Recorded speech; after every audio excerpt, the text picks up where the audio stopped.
going to be just good and peachy. So without further ado, give me 1 second to make some minor adjustments here, and then I'll be right back. But we're not going to go off the air. I'm going to stay right here where I'm at.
I think we're doing fine now. I think we're right where we're supposed to be. I can't seem to get this other system up and running. So today, after we do our show, we're going to come back over here and see how we can get it working. Okay, there, it might be a good thing going on right here. I just saw him click in. So let's see if we can get a video of Claude over here on this new platform. Claude, I can see you. Can you hear me? Oh, perfect, man. This is just where I wanted to be. I can hear you great. So I'm going to turn the other one off and we're going to continue with where we are now. You hear me, right? All right. I can hear you loud and clear, bro. All right. Rather than what happened here? Did I hit the wrong damn button? Oh, my goodness. I think I did. Oh, okay. All right. I thought I had hit the wrong button or something. You can still hear me, right? Oh, loud and clear. Yeah. Okay. And then this is the new program. Okay. Damn, I did it again. I have to. I guess I got to stay where it's at, leave it like it is, and let it go where it's going. All right. So first of all, I'm going to say that we're here today to talk about the Black riots or the Tulsa, Oklahoma riots. Is that correct? Right. That's what we decided last week that, and you wanted to pursue that arena. So I did some research on it, and hopefully we're going to be fine with the information. But before I want to go into the show, I basically need to step up for 1 second. So, Claude, you got any intro you want to say? But while I get up and do what I need to do right quick, go ahead. No, I just want to talk about the show. I think it's you know this whole Tulsa race riots and all the riots that occurred around the country makes me think about black skin and black people in particular in this country and our position in this country. Has it radically changed since that period? Mm-hmm. Do we have any more value than we had back then? So it's really got me to thinking about our status here in America Mm-hmm. in terms of equality, in terms of whether or not we will ever be as an equal subject of America. Mm-hmm. And so that's why I want to talk about this subject because I think unless you know where you're coming from, you're not going to know where you're going. And I think it's irrelevant. In fact, I was looking at I don't know whether or not you ever read the book Without Sanctuary, I've heard and of the book. I don't know if I read it or not. I it's don't know. about lynchings. It's about lynchings in America. What's the And name of around it? what you Oh, Without without Sanctuary. without sanctuary. Yeah, I do have that book, and I've been through sections of it. I haven't read the entire book, but this book right here, right? Yeah, that one.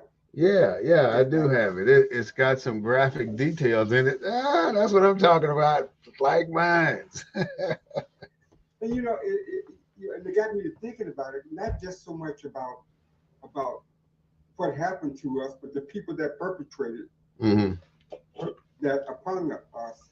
Mm-hmm. And when you look at, if you ratchet that forward to the TEA allowing religion to be published in school, rather than the truth to be told about our African American existence in this country.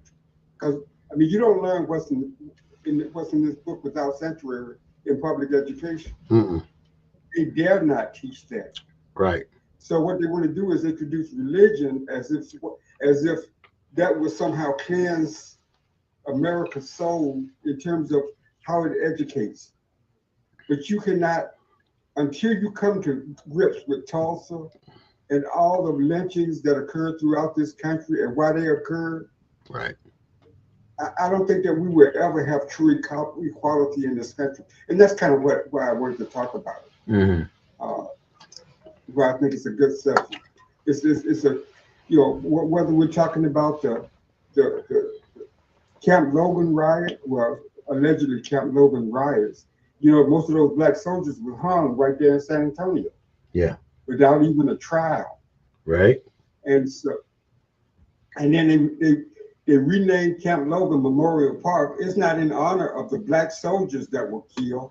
It's in honor of World War I veterans coming back to the U.S. Right. So it doesn't even acknowledge our humanity in death. And it goes back to this whole perception of equality and blackness and our status in this country to this day. Mm-hmm. Because not only will they acknowledge the past, you can't even get justice for actions in the past. And one of the biggest riots that occurred, massacres that occurred, was right there in Ellisville, Mississippi. Mm-hmm. Over 10,000 people watched this black man be shot, maimed, cut up, right there. Where's Ellisville, Mississippi? I'll have to look it up right quick. I couldn't tell you right off my head, but it won't take me but a second to find it. But has any of those people ever been brought to justice? No. Of any lynching? Not even from Tulsa. None of them. No one has ever been held accountable for Tulsa. And Tulsa was I think one of the latter ones. Yeah, 1921. Yeah, 1921. So how can we have true justice in this country? How can we ever have true justice when we know who they are? Mm-hmm. Yeah, we do. We know who did it. Yeah, the news. There was news coverage of it. Yeah. Yeah, there was plenty news coverage of it. What I found. Go ahead. We always talk about equality, right? Mm-hmm. And value, and how African Americans are valued. And I just don't see how we can talk about equality without addressing that type of past and finding justice for those people that were murdered. I just don't see how. One of the quotes in the book was, "If the people of the South don't think any more of killing the black fellows than you would think of killing a flea. And if I was to live 1,000 years, that would be my opinion and the opinion of every other Southern." Mm-hmm. It ain't been 1,000 years. Mm-hmm. Okay, Ellisville is southeast of Jackson, about 40 miles southeast of Jackson. And it's almost dead south of Meridian, about 25, 30 miles. So it's down in that sector of Mississippi. Huh? So it's not in the Delta, it's in the heavily. It's way down south. As a matter of fact, it's off of 50. Matter of fact, it's right on 59. Interstate 59. You taught about Ellisville when you was growing up, when you was in school? Never heard of it before. You just mentioned it. I knew it was a lot of massacre. I know about the one in Clinton, Mississippi, but I didn't know about the one in Ellisville. But it's just so sad that all this history of our country we don't know about because they're trying to hide it from us. But there's a purpose for them hiding our history, and I think that's where we. But aren't they hiding our humanity? It's not our history. Uh-huh. It's our humanity. Explain that hiding humanity. I mean, how can you be, how can you have worth in America with and that type of atrocities never being addressed?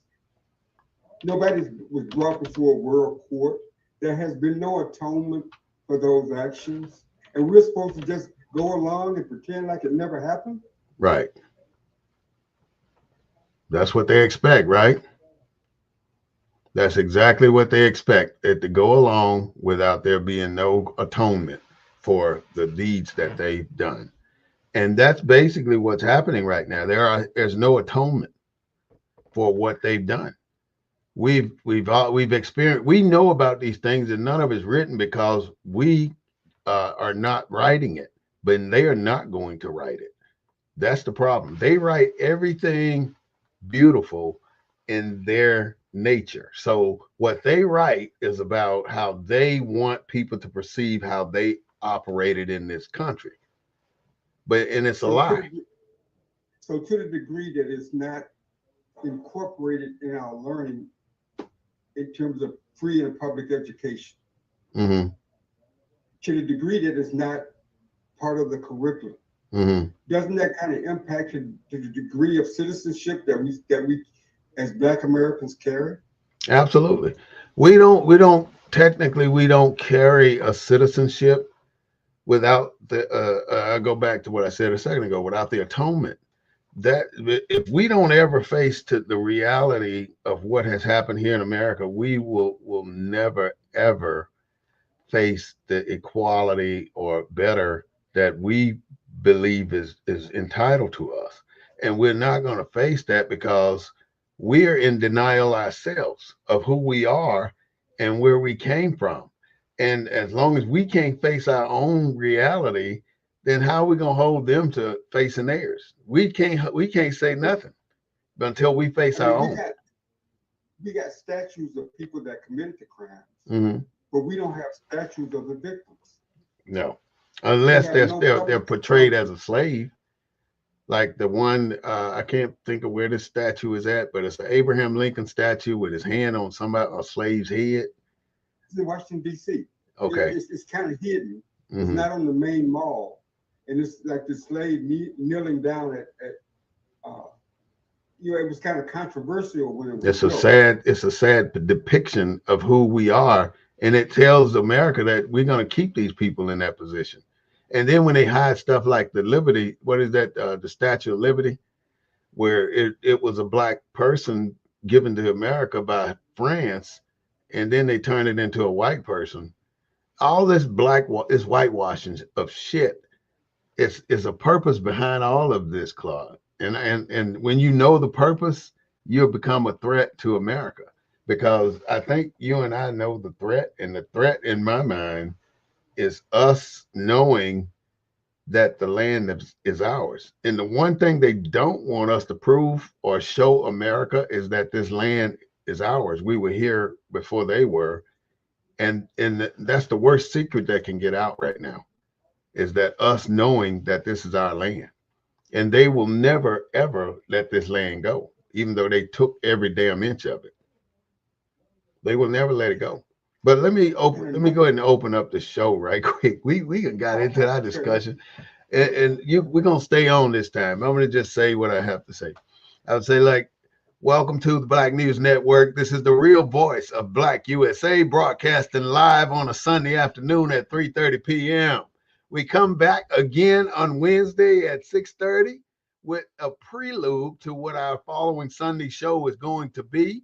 I mean, you can always support the Black News Network by cash apping us at $Smith WAR. And I ask you to take a note at what we do for a living. Our living is to bring you the knowledge that we want you to know about our culture. Also, I would like to promote my book, Leave the Dirt in the Cotton Field. It's available for you at Amazon, or you can contact me at 210-872-2261, and I will send you a copy. The hard cut back copies are 35 and the paperbacks are 25. So if you'd like a book, let me know.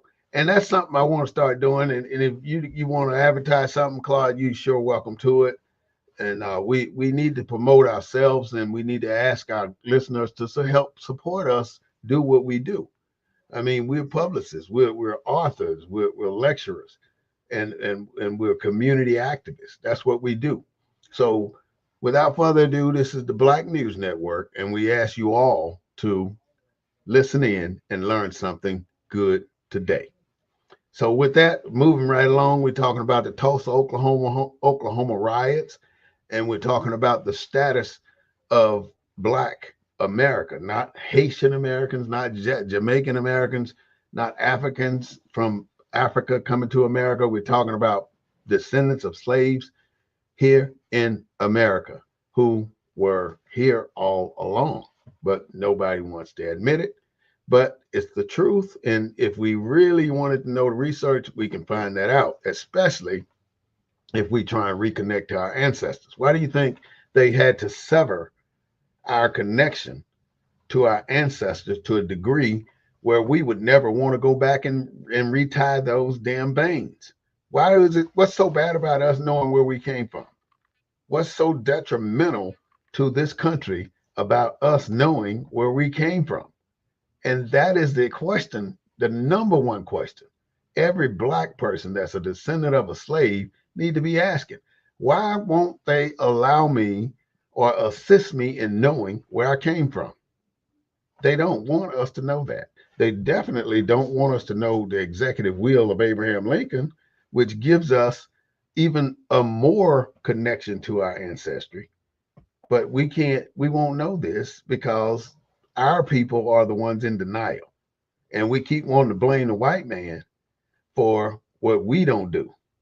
We have to do something eventually in order to make ourselves the people that we need to be. And we're not going to get there blaming everybody else except for ourselves. That's where I'm at right now. The Tulsa, Oklahoma riot was a farce. And I do have the entire history of what happened. I even went back as far as how did Tulsa Black Wall Street get its start?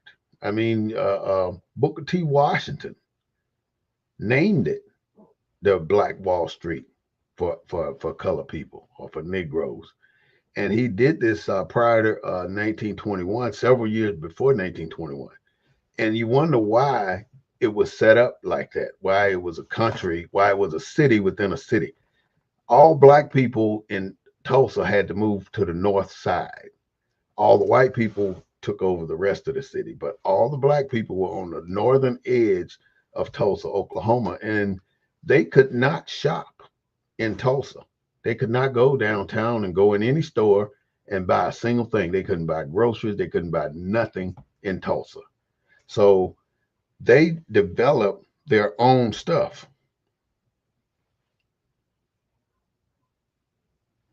Wow. I was just looking at something on my phone and I was just shocked with to see that. So I'm sorry to look, but I'm going to keep going.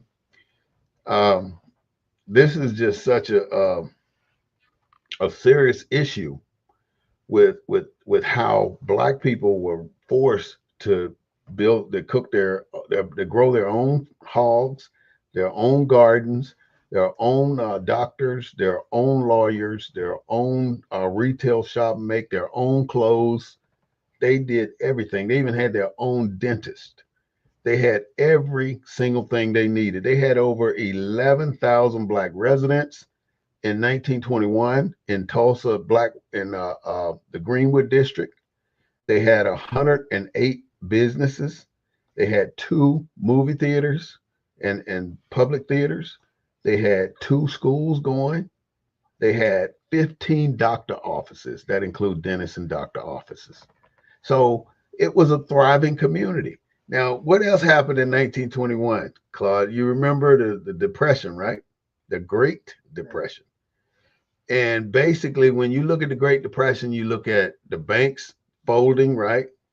There's no money, there's no work, there's no no in the reconstruction. There's no manufacturing. There's no nothing going on in America. It's bankrupt. It's dead. Everybody's in the soup line except for black people. And the reason black people didn't have to suffer the way they did is because black people could not put their money in the bank. And the banks failed. All the banks folded. So because the banks folded, nobody was able to put money. Black people couldn't put money in the bank, so black people kept their money at home. So they were still thriving in the Greenwood district, Black Wall Street. They were thriving, and the white people standing in soup lines were seeing that. So here comes, and you jump when you're ready, but here comes this black kid who knew he could go make money over on the white side of town shining shoes, especially those people coming out the oil fields, because Tulsa was known for the oil fields for the white people, and it was still in decline. So because they first they couldn't use anything, but they could go over there and make money during the day, but they had to get back over on the black side before dark. So they had this boy was shining shoes, and he couldn't use the bathroom nowhere within a 3 block radius of where he was shining shoes at this department store, like a Walgreens or something. So he had to go 3 blocks to get to the bathroom.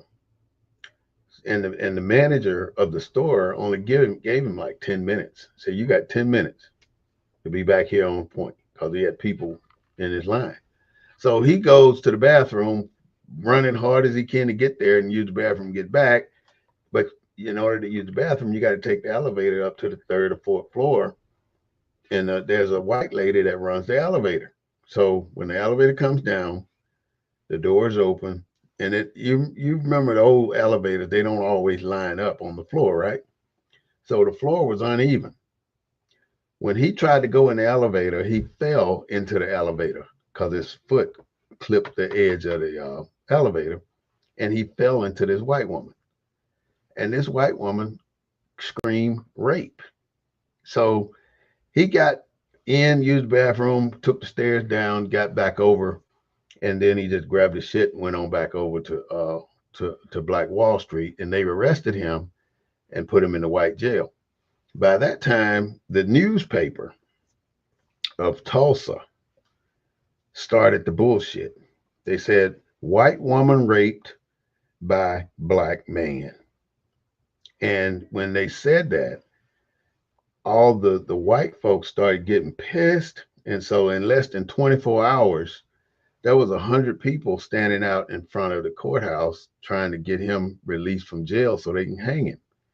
But the white cops at that point, at this level, they would not allow him to be taken to go for the lynching. So as this went on, 36 hours later, more 100 people, 300 people, 500 people.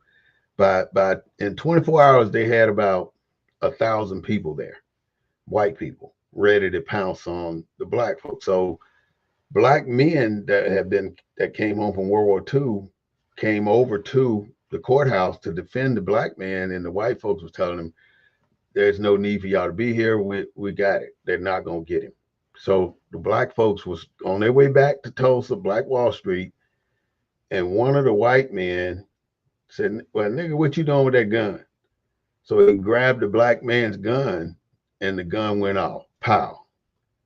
And that was the start of the riot because the white man grabbed the black man gun, and the black man wasn't letting that damn gun go, and it went off.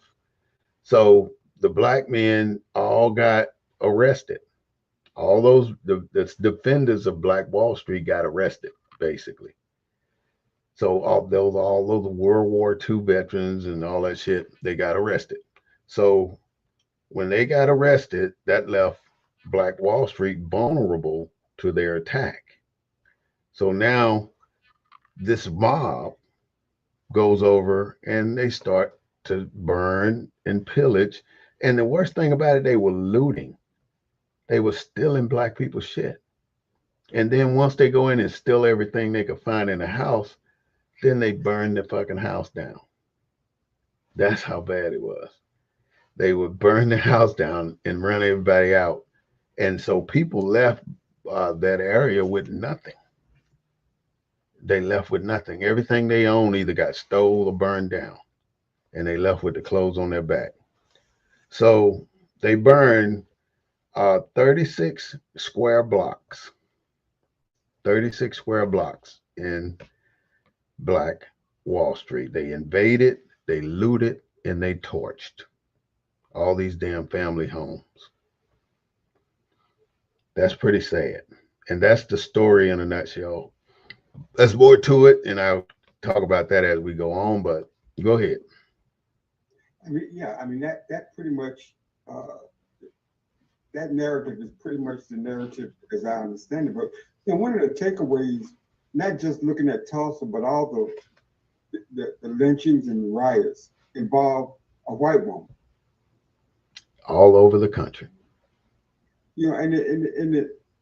And I don't know whether it was the value that white women had in the white community, or was it the lack of humanity that black people had that caused such response.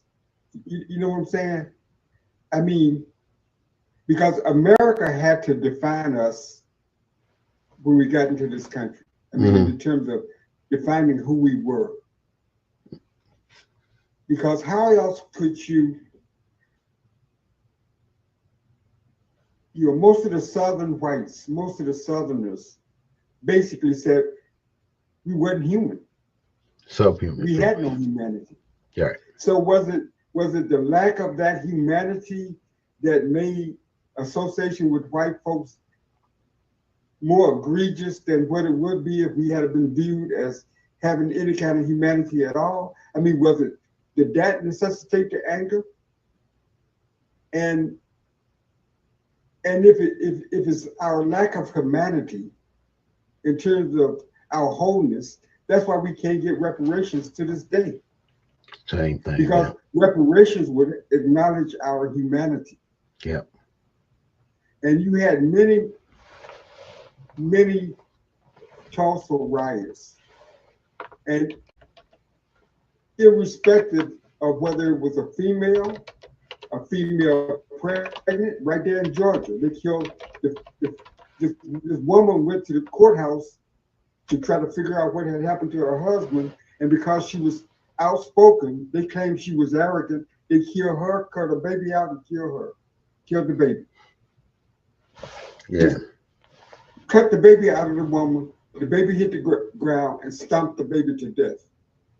Now, you got to be viewed as way less than human for somebody to do that to you. Yeah.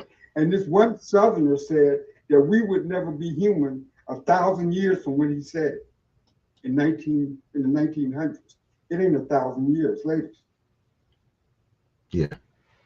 So we're still struggling with that. So let's put that in a political sense. Mm-hmm. Let's put that in terms of our alliances with white women. And this latest vote with Trump being elected with the majority of white women, had to. Mm-hmm. He got the popular vote. So I don't think you can separate our discussion about Tulsa in terms of current events today, whether it's reparations, whether it's politics. I think that stream of inequality, and that's why you did what you did, still exists in terms of our humanity and who we are as a people. So, your thoughts? I've come to the conclusion, I do have I understand. I understand exactly why we're in this predicament we're in. And I keep going back to why I think we're in this predicament. We have yet to acknowledge who we are. We're accepting who they tell us we are, which is the problem we suffer from right now. We're accepting whatever they tell us. They've told us we were colored at one time, and we all run around talking about, yeah, I'm a colored person. We accepted Negro. We all run around talking about we're Negroes because everything I mentioned are names that they assigned to us. We didn't ask for these name But changes. They assigned does them. it matter? Huh? Does it Yeah. matter? Well, it matters because it's a psychological effect on how we perceive who we are. Then and But there's a goal behind it too. would we act different? Would we demand differently? I mean, how would we be different if we did what you suggest? First of all, you cannot you don't have a leg to stand on until you establish your roots. A Until you get tree, legs, a right? tree, a tree gonna fall without roots. So we have to connect our roots. And if we ever connect our roots, then we're gonna be the most powerful tree on the damn tree lot. We and the key for them is to deny us the connectivity to our roots, which gives them the opportunity to dig theirs in deeper. And that's exactly what's happening. We can't trace our history back more than 100 years. Every single white person can go all the way back to the 16th, 14th, the 13th century and talk about. Even the Mexicans can do it. Even the Jamaicans but, can do it. Even the but Haitians brother, can do it. Huh? but brother, we're talking about something different in America. No, we're not. W- What's different? No, whiteness is an American construct. Whiteness is Okay. not something that's an American construct. Hmm. Remember, initially, people were Italian, they were Irish, they were whatever.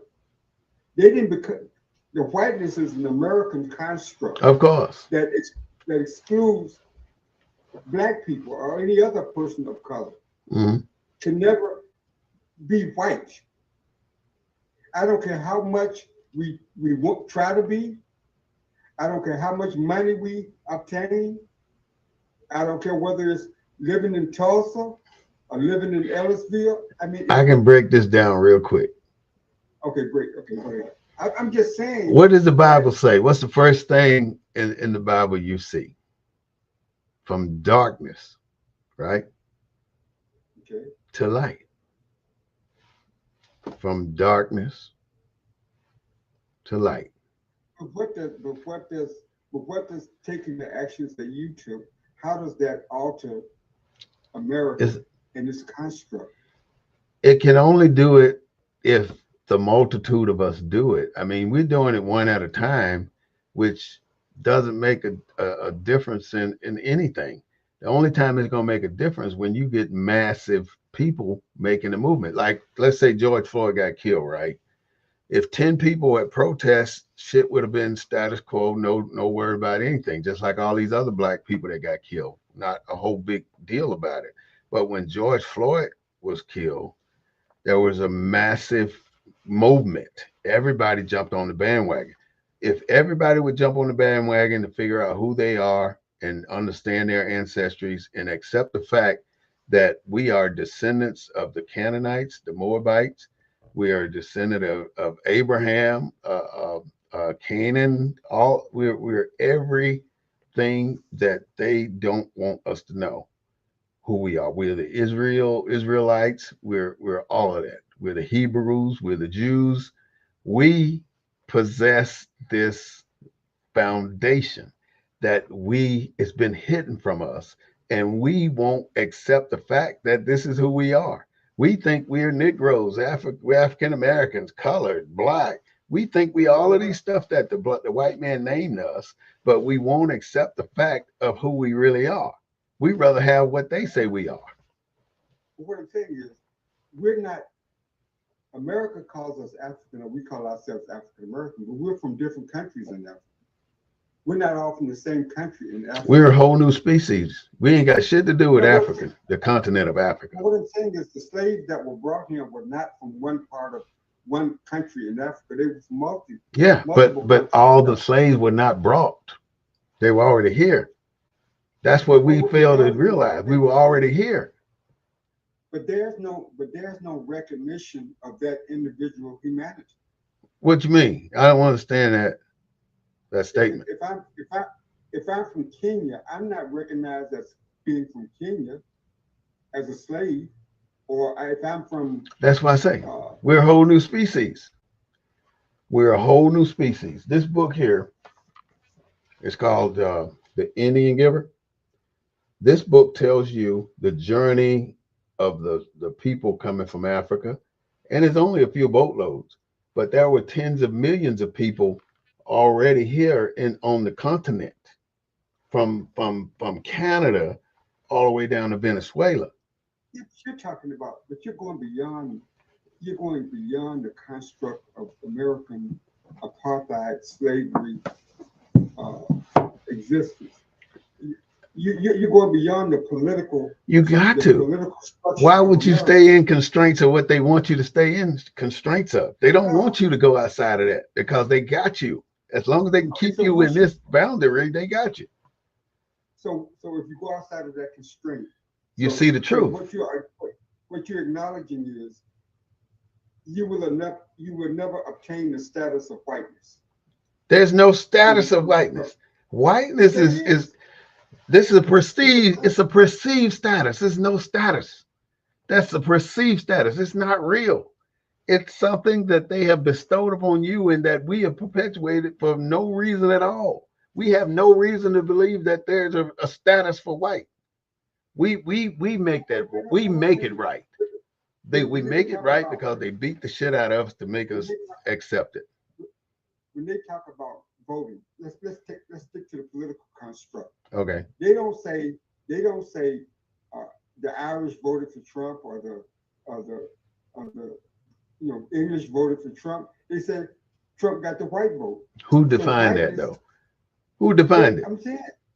So if you got a whiteness, you Who also got defined who defined the whiteness? Who they defined it? consider The this. white man did. The black people didn't define that as being whiteness.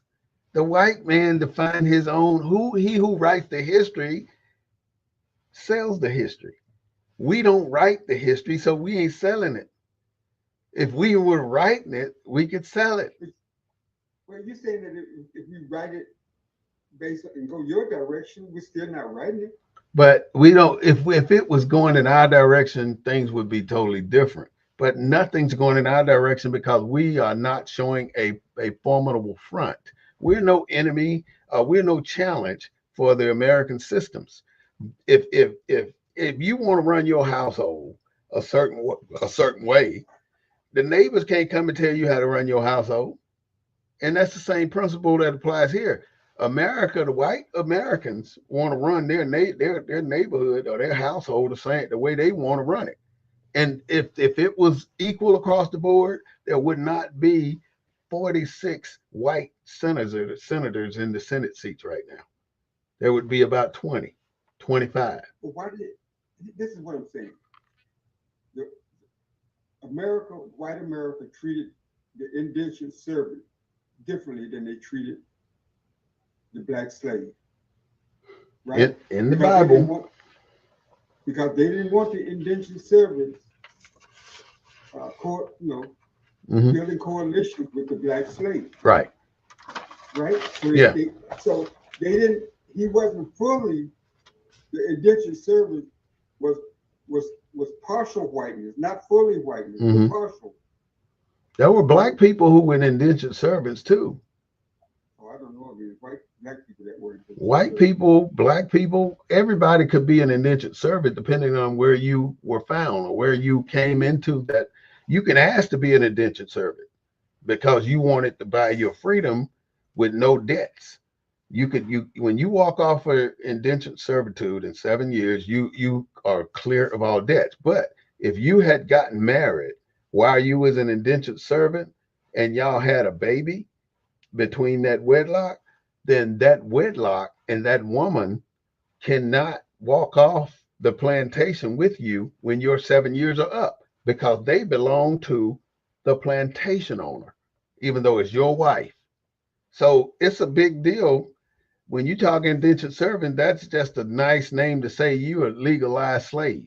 The same damn thing.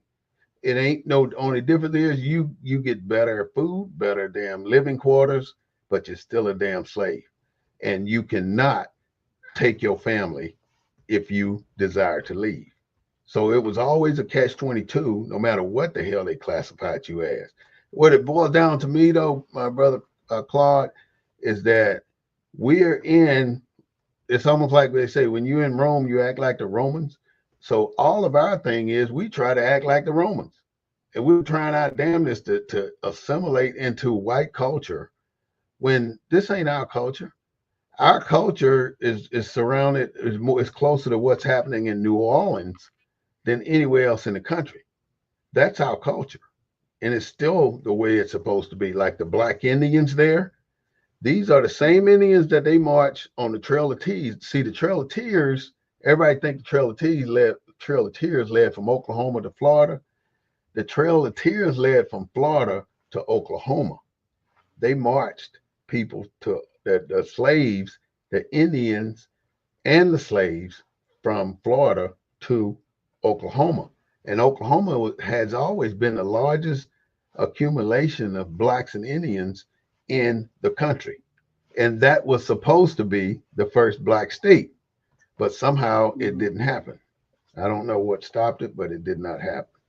Um, the guy who was doing the shoe shining in Tulsa, his name is Dick Rowland, and the lady who operated the elevator was Sharon Sarah Page. But you know, Sarah Page chose not to prosecute. She would not file charges against Dick Rowland because technically she know she was wrong for screaming rape. That's why he never went to jail. He eventually left Tulsa and never to be heard from again. The Tulsa Tribune is the name of the paper who said that he did all this here. He had raped a white woman and he didn't Now, do it. the papers of the time Hmm? made no shame in advertising these events and publicizing these events, whether it was the lynchings or the Tulsa riots or Mm-hmm. the situation. Because the reason why so many people attended, there wasn't no TV back then. There wasn't no radio in the homes. People Mm-hmm. got their message from newspapers. Hey, go ahead. I gotta And take so it. I gotta take this. This is my wife. She's in the hospital. Okay, hold on. Keep talking. the reason why so the reason why so many people attended was Hello. uh, because that the newspapers uh, covered the events. But back to my discussion about whiteness and about African Americans in this country and the indiscriminate acts that were perpetrated against us throughout history in terms of our humanity, in terms of us never being viewed as human or 100% human. So when we were accused of violating white virginity or committing a crime, it wasn't on an equal basis of criminality, if you will, if there's such a thing. It was on the basis of some kind of monster kind of function. Uh, to kill a mule, buy another, kill a nigger, have another, a black southerner, remember, they had to have a license to kill anything but a nigger. He was always in season. Are we still in season? When you look at this past election, and when you look at the way people voted, did they vote their interests, or did they vote based on the fact that they didn't want black folks ever having our humanity acknowledged? And the case in Ellisville, where over 10,000 whites attended the murder of a young man accused of having some kind of contact with a white woman. And it just goes back to, are we viewed as uh, are we viewed as being equal? Are we viewed as being human? Do we have that capacity? The white southerner who said that how he viewed us then, that's the way we will be viewed for the next 1,000 years. Is that the reason why whites vote the way they vote? Is that the nexus of our two-party system? And that we're just used by one party for our votes and not for our value? Is that why we can't get reparations passed? Is that why we can't get legislation passed specifically for us? I remember when they was passing the 13th, 14th, and 15th Amendment, and they included other than us because it would be political suicide to pass legislation just for black people. So are we still there today? And is that why it's a difficulty? And I believe it's a difficulty in trying to pass legislation to specifically address the unique uh, concerns of African Americans. And I think that's why it's easy for people.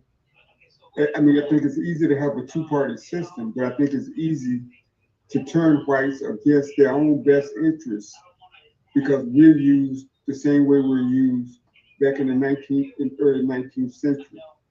Uh, we're looked at the same, we're treated the same, we're viewed the same, and even though we're hundreds of years into our history here in America, uh, the status of black people remain pretty much as it did back in the early 19th century. Uh, I would encourage everyone to get and read the book Sanctuary. Without Sanctuary is a great and terrible book. It is an album of peacetime atrocities during which hundreds of Kodaks clicked, meaning it wasn't history done in a vacuum. The atrocities that occurred to us, the lynchings, the hangings, the shootings, the murdering were all captured on film. We have pictures of the perpetrators or their descendants. No one has ever been prosecuted. If we had to go into a court of law for reparations, I think the right attorneys, because of historical documents, would have enough evidence for us to be paid reparations. There's just no will because we're not valued in as in terms of having our humanity intact. We don't have the same value. Otherwise, I think we would have had reparations a long time ago. So we talk about uh, the Black Wall Street, where again,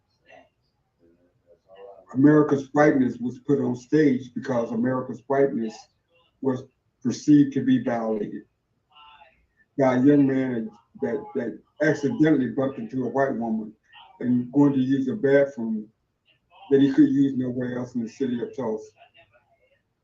And because of that circumstance, a whole community was burned to the ground, which I believe, uh, history, I think that if the situation in Tulsa was as it was, I don't think that incident would have precluded some other incident from happening because no people can walk on the eggshells.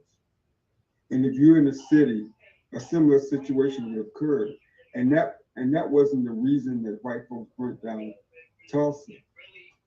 They didn't think that black people were worthy of the wealth accumulation that they had. There was a certain amount of jealousy. There was a certain amount of envy. There was a certain amount of, why this black person got a piano in that house and I can't afford a piano. The same thing when soldiers came back from World War One. and wanted jobs in the factories.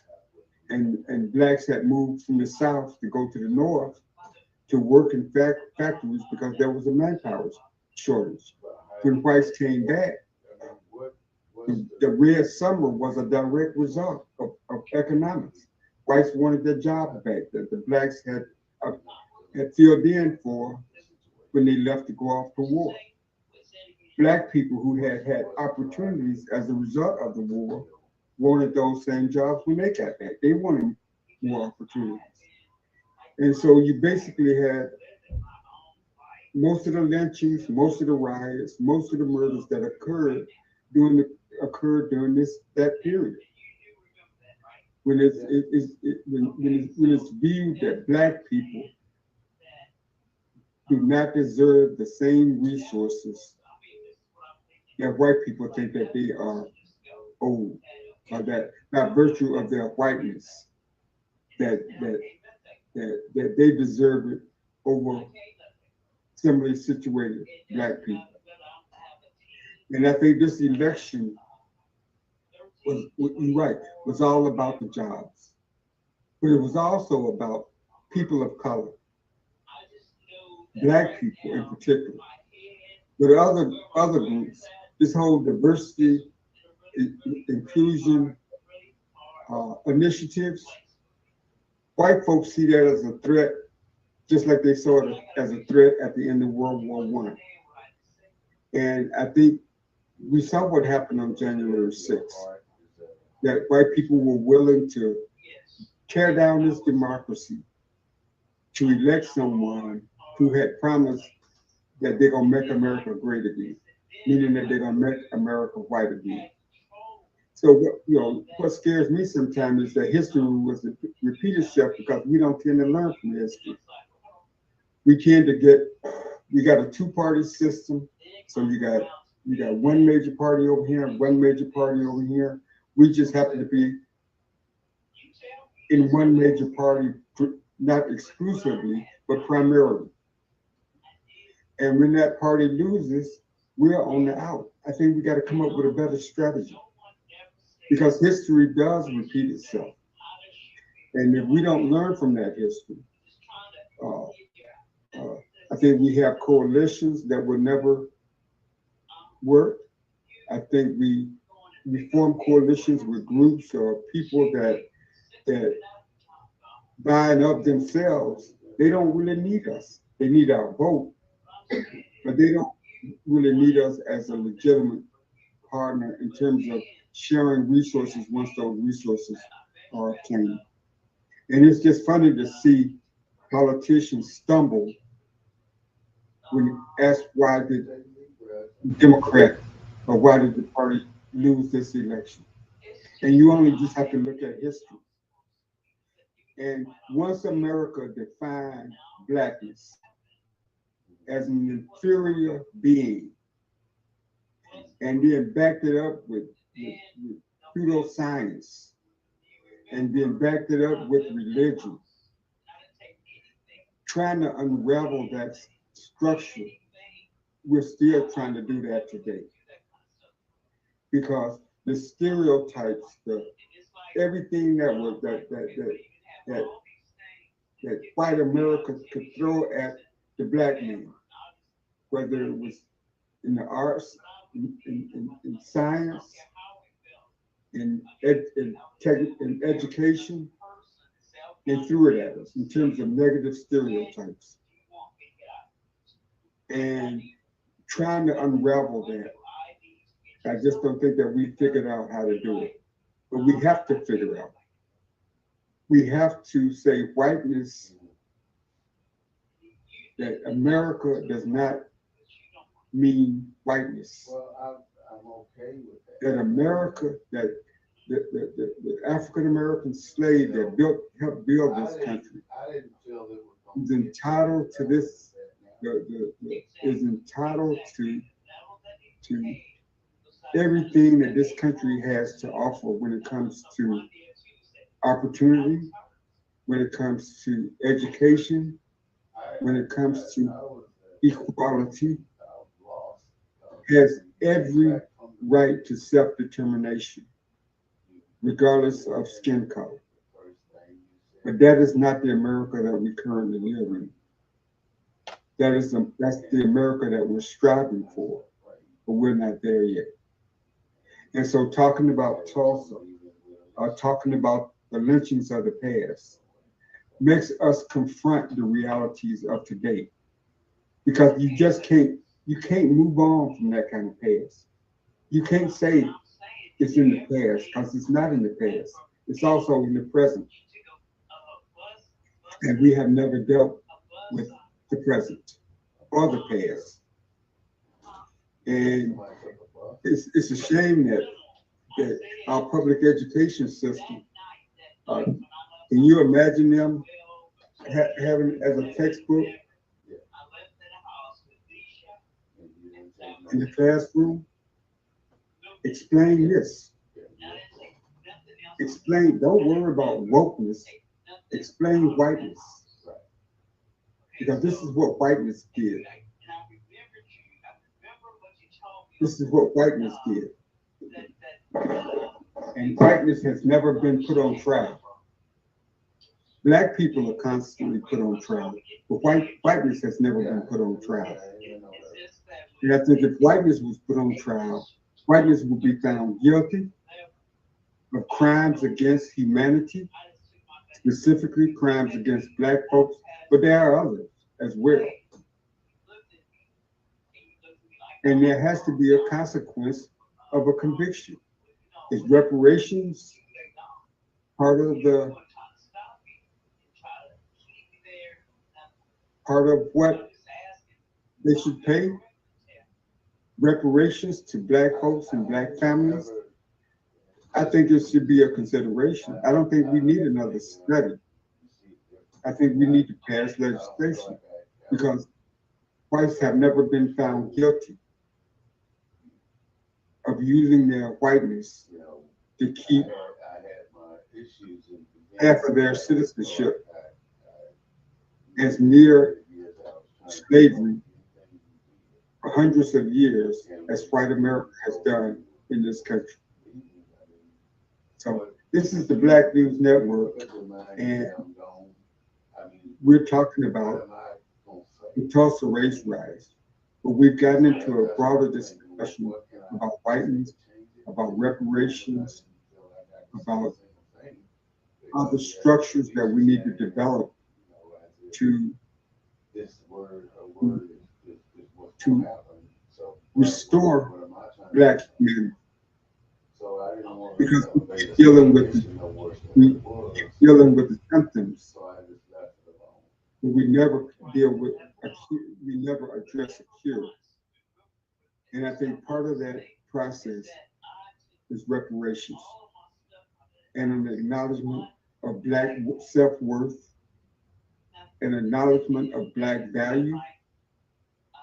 I think if we can spend millions and millions and millions and billions of dollars on national defense, that the money is there to to to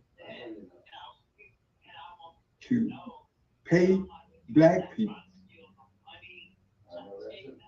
in the form of reparations for their contributions to making this country allegedly one of the greatest countries on the face of the earth.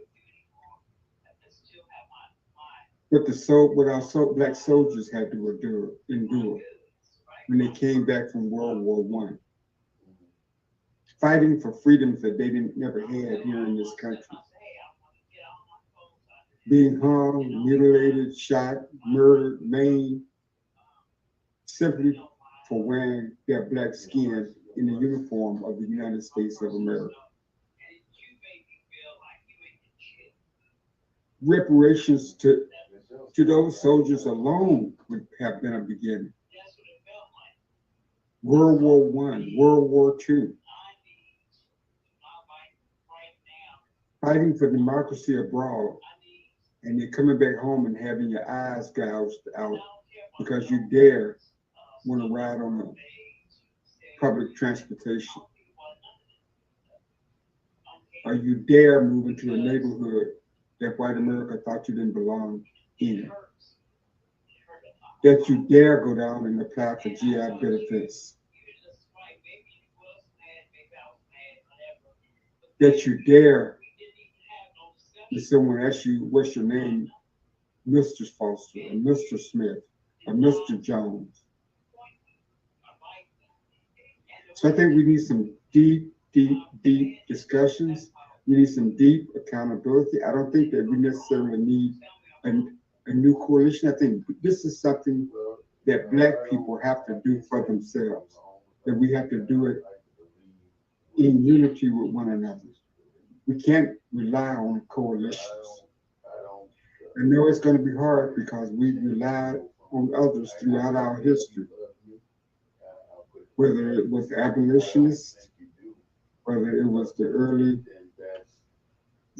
women's liberation movements, whatever the coalition was. This is something that we as Black people got to do for ourselves, and we have to come together and make a universal demand for reparations. And it can't be this group of Blacks versus this group of Blacks versus this party of Blacks versus that party of Blacks. We have to come to a consensus as a holistic group and demand reparations. And it can't be based on politics. It has to be based on a universal justice. I think we need to go to a world court. I think we already have, and make that demand, because it wasn't just the United States that practiced slavery, it was most of the world. But I think the United States is unique in the sense that the advantage that white skin has had over Black skin. And there needs to be a cost associated with that in the form of reparations. Especially when you're talking about Tulsa, when you're talking about Ellisfield, when you're talking about all the communities. Some of them are at the bottom of a lake. Some of them are at the bottom of a river. They used to be thriving Black communities. How about all the communities that were bulldozed, like in St. Louis and other places that were divided by federal highways, cutting right through their communities and basically doing what in a more systematic way, doing what happened in Tulsa to the Black community, but doing it in a more civilized way by basically splitting the community. And so I think reparation should be our uniform call for justice in this country. I don't think we can really move forward without addressing the atrocities that occurred in the past, like Tulsa. And it's a shame that the family, the last survivors who filed a lawsuit, had their lawsuit denied by the court of Oklahoma, the Supreme Court of Oklahoma. So we're going to rely on the court system in a state from the same DNA that perpetrated the crimes against humanity to be the decider of whether or not people should be paid for that atrocity. That's the American system. And that system does not, it was set up, it's structured, it was set up not to work for us. And so when it comes to justice within a state court, I don't see how we will ever obtain justice depending on that remedy. But that's the structure. That's the racist structure that's set up in America. From the Constitution all the way down to state laws. were designed and set up to keep black people in a certain condition and in a certain place. So if you have any listeners out there, call in and let us know what you think. Let us know about this conversation. But I think that we begin with a uniform demand for reparations. Because I think that will lay the foundation for the equality that comes afterwards. So again, call in, BNN News Network, and let us know what you think. Tulsa race riot. Is she still here? Not the John Hospital, white woman in Ellisville, Mississippi. 2,000 bullets in his body. Burned him on the spot. 10,000 people watched. Well, I don't like race East St. Louis, Illinois. Race riot. Longview, Texas. They were not there. Race They think about what they wanted to do. Rosewood Massacure. Camp Logan, Houston, Texas. Race riot, Omaha, Nebraska, where a person was dragged out of a jail in downtown Omaha, accused of assaulting a white woman and lynched. Race riots in Atlanta, Georgia. Race riots in Chicago, Illinois. Springfield, Illinois. Which, by the way, led to the founding of my previous employer, the NAACP. East St. Louis, Illinois. Kansas City, Missouri. And the list just goes on and on. There was not an area in this country that was not untouched by racial violence in the 1900s or since the founding of this country. Thousands, hundreds of thousands of black lives lost, murdered. A black woman in Georgia who protested the arrest and killing of her husband, who was pregnant, was driven to a bridge in Georgia, hung, shot. Her newborn baby was cut out of her body, and one of the participants, male participant, took his boot and washed the baby head. Pure evil. Pure evil. None of the participants have been convicted in any state court that I'm aware of any of these wrongdoings. It's so-called extra justice that black people were dealt at the hands of so-called law-abiding citizens. Yes, we can't bring the people back. But this country was founded on slavery, on the creation of wealth. And so for a country founded on the backs of human wealth, and reparations is the only redress for America. And black people, we have to come together and demand and withhold our support from either party. From either party. And that's all I was asking. How did you get until they pass reparations? Until they allow reparations into the country to be a part of the solution for the atrocities that have occurred in this country.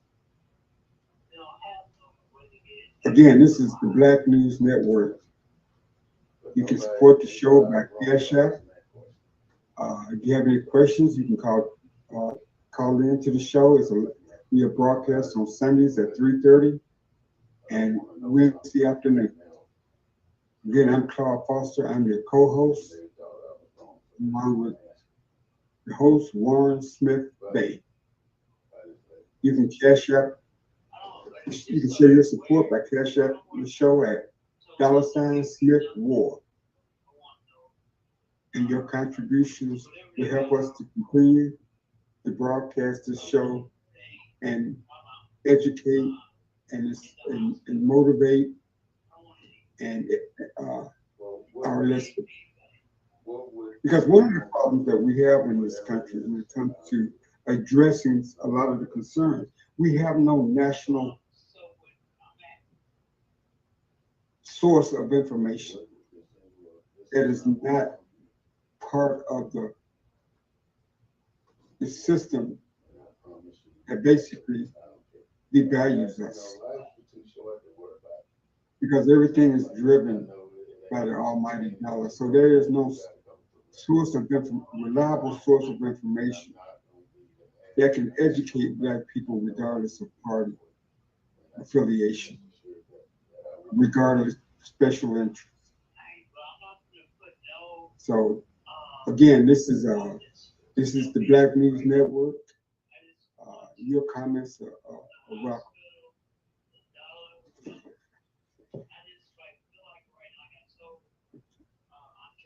My name is Carl Foster. I'm the co-host of our Sunday show weekly, and we look forward to your participation. We look forward to hearing from you. We look forward to dialoguing with you each week as we discuss issues and provide a different perspective on issues dealing with Black Americans in these United States.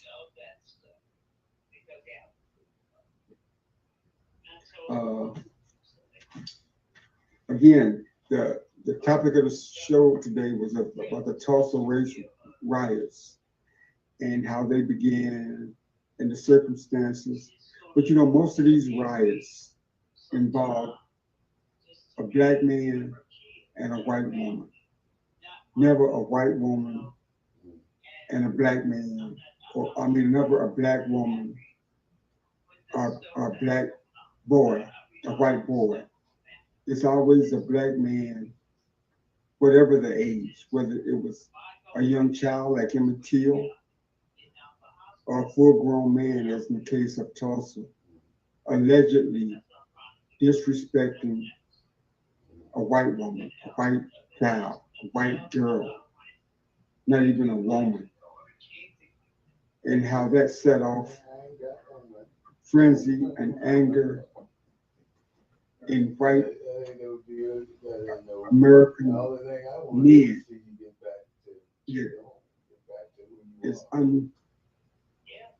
It just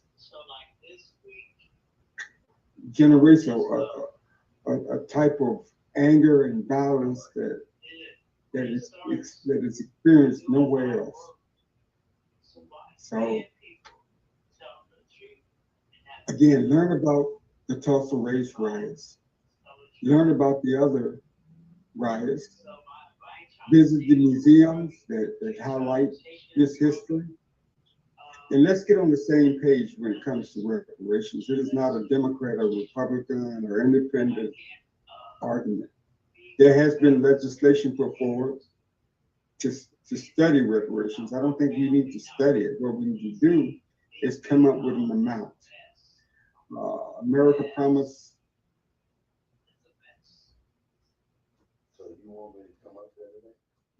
America promised 40 acres and a mule, and we didn't get that. And that was a promise America made without any input from Black folks. But they saw that as a just compensation for the years of free labor that had existed under slavery. And I'm saying, Black people, we need to demand reparations, and let's work out the number. What is that number? You know, what is that value? How much should the descendants of how much should 41 million Black folks receive? I mean, what's 40 acres and a mule worth today?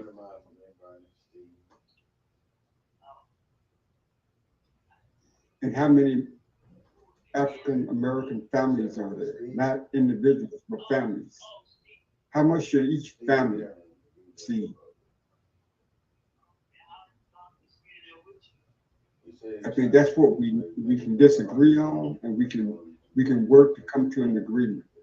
But I think the call for reparations should not be any kind of disagreement. We are old. This country's wealth. This country's standing in the world. This country's might. This country's ingenuity came out of black people, out of black ingenuity, out of black minds. So there shouldn't be no discussion about reparations. The discussion should only be about how much. There shouldn't be no disagreement about reparations. The discussion should only be about how much. This country can afford it. We're sending millions of dollars to Ukraine to fight a war that they probably can't win against a country like Russia without getting all of us involved in a war. We're sending millions of dollars to Israel to fight in a war that is never ending unless there is a solution that provides a resolution to all the parties involved. So the money's there. It's just the will is not there. Again, this is Black News Network. And you can support the show by Cash App and $Smith War. And we'll be glad I haven't made any plans. I ain't filing for a divorce. I ain't doing nothing. I'm just existing right now. That's it. Brother Smith, you're still on the air. With a relationship with you, I ain't said none of that. The only thing I said is whatever you want to do or need to do, my objective is to support you in whatever that is.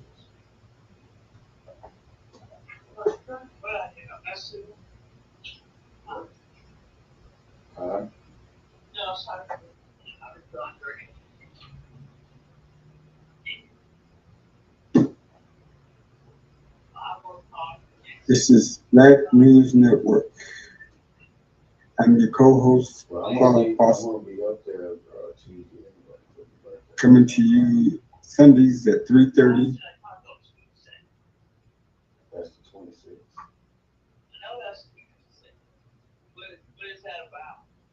I'm just gonna beat Natty up there. I'm gonna beat Natty up there and come see you.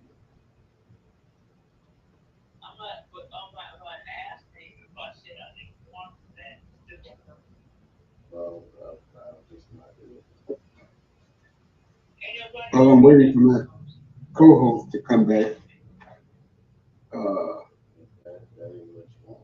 I'd like to read to you the foreword from The Sanctuary by the late Congressman John Lewis.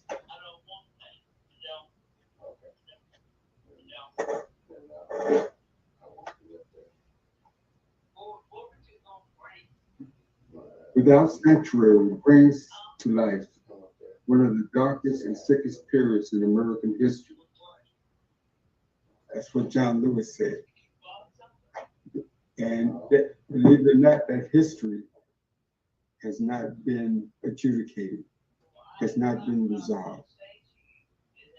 America has not been held accountable for all those lynchings that occurred in this country. Can you imagine if there was a book, and all throughout that book were lynchings of white people, white boys, white men, white women being lynched all around the country. Can you imagine a book like that that have white people being lynched? Just close your eyes and imagine that. If there was a book like that. No, no. You know, and these are the kinds of books that they want to keep out of our schools. They don't want us to know the truth.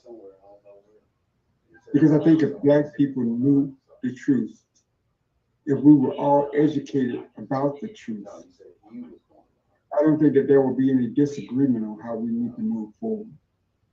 I don't think that there will be any disagreement about reparations, about the need for reparations.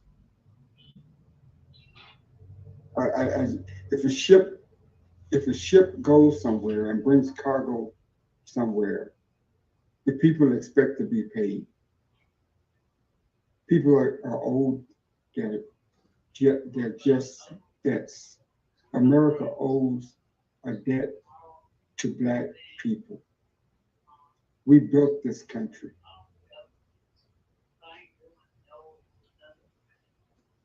And we have never been compensated for our efforts. There's plenty of proof. We can go into any court. You would think that we could go into any court and prove everything that we're owed. You have the slave records. You have our names. That was not shy about keeping records. Records kept on us like you keep on an animal. Like we were property. So there's no dispute about what we're owed, or what we should be owed. There shouldn't be no dispute. Again, this is Claude Foster, CNN News Network, signing off.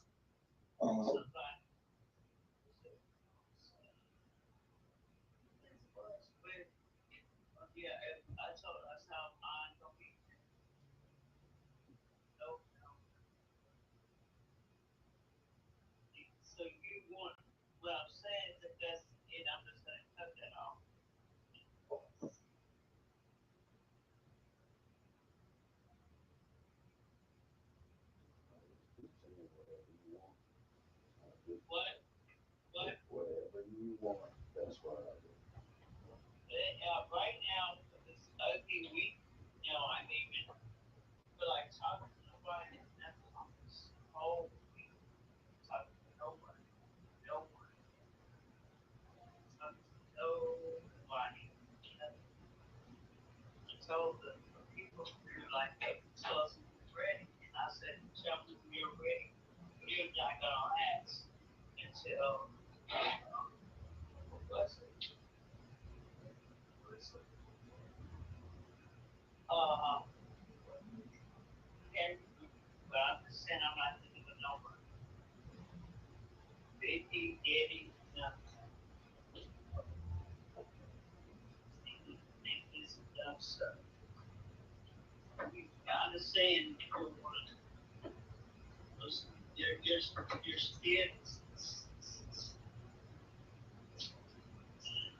Mm.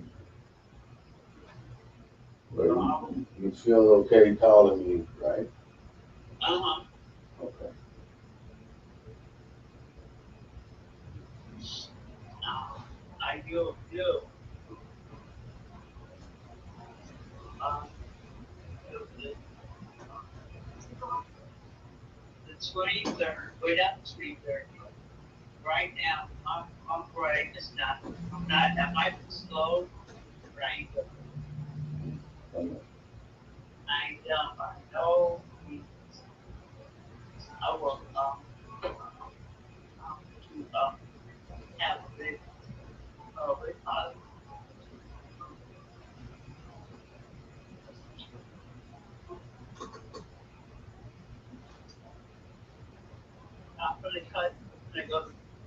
So I'll be well, what's that man's name? Who's at your house? Steve. Oh, y'all want you to think nothing about me. I want you to be happy, whatever you did. I want you to know that. So you think I can just not think about you or not care? I said that you can, I can stuff, but I just feel like right now in my life, so I get out of here. I don't feel none of this stuff, so I get out. Hmm. So I don't, You realize that no matter what, you can call on me to do whatever needs to be done, right? okay, okay, I will. I just don't need to be hemmed up around everybody. Now, I'm some featured patient that like this. It don't change how I feel, and I ain't never changed how I feel. You know, Okay, I still look like I ain't missed a beat with you. And what happened yesterday is what happened yesterday. And all that it's gone. And all I'm trying to do is be better the next day. I understand. All right, I'll call you. I get time some week. Okay. Anytime I got my phone.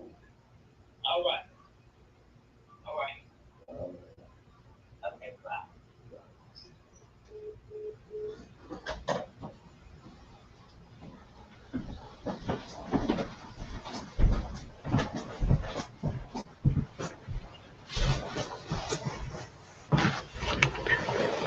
Oh, first of all, I'm sure Claude already took off, but it was a call I really had to take, and I apologize. No, he's still there, Claude.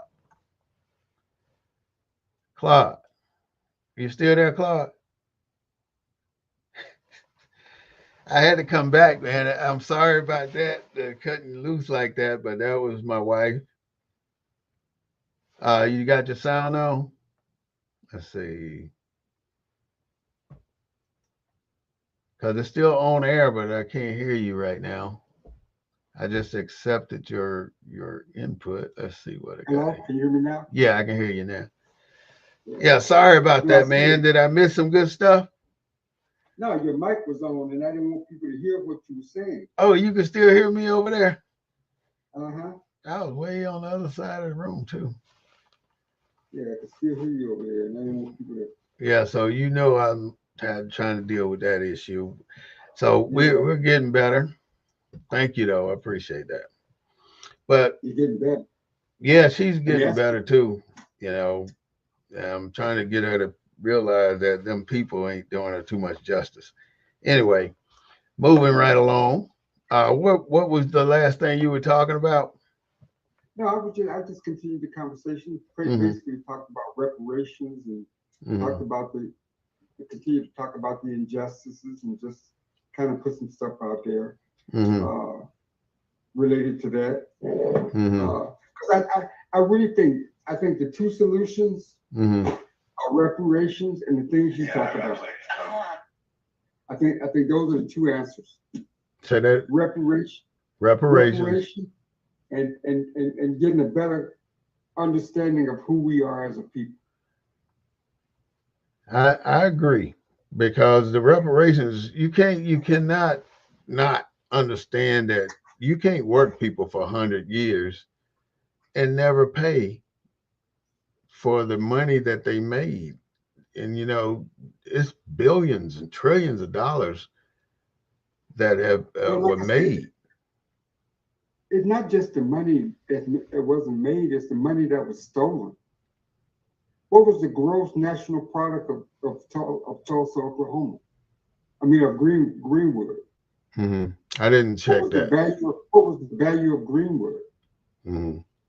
I didn't You check know, it. the homes destroyed, the Right businesses now they destroyed. value it's a plaque at that cultural center that they created there across from the big church.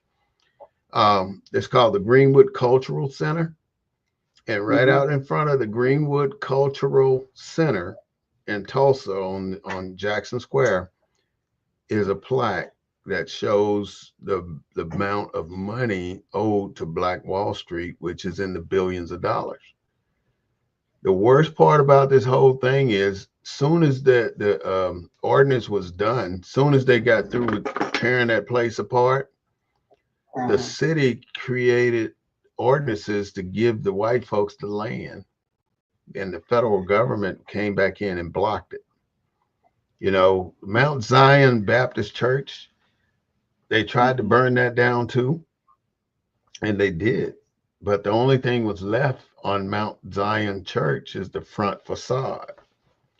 And if you go down there now, they have the rally every year. You see the front facade, plus you see all the new construction that they built onto the building, onto the front.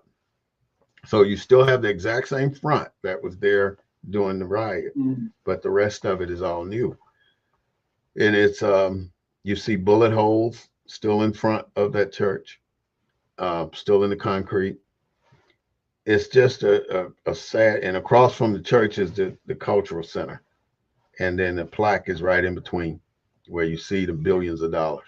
That's I old. mean, it ain't just Tulsa. It's look at all the black communities that are buried beneath rivers now because they flooded areas for drainage or whatever the reason that they needed. Yeah, all the Bury, cities. right, to bury different communities. I mean, I just don't see how. I just don't see black people ever being made whole without compensation. There's no way. There's no way a black culture, which I was saying earlier, we're the newest species of people on the planet. And right now, everybody wants to ignore why we're in the condition we're in. We're in this condition as a whole, as a people, because of what white America has done to us. And But why can't black Republicans, black Democrats, black activists, black community leaders, black pastors, why can't we be uniform in our call for reparations? What is it that separates that uniform uh, consensus about reparations? it's almost like, to me, it's the part, it always goes back to 1712 in my mind, right? Even though Willie Lynch could be a fictitious character, right, from the Caribbeans that's supposed to have said do all this here shit, it's basic sociology and human what do you call it, humanology or whatever, psychology.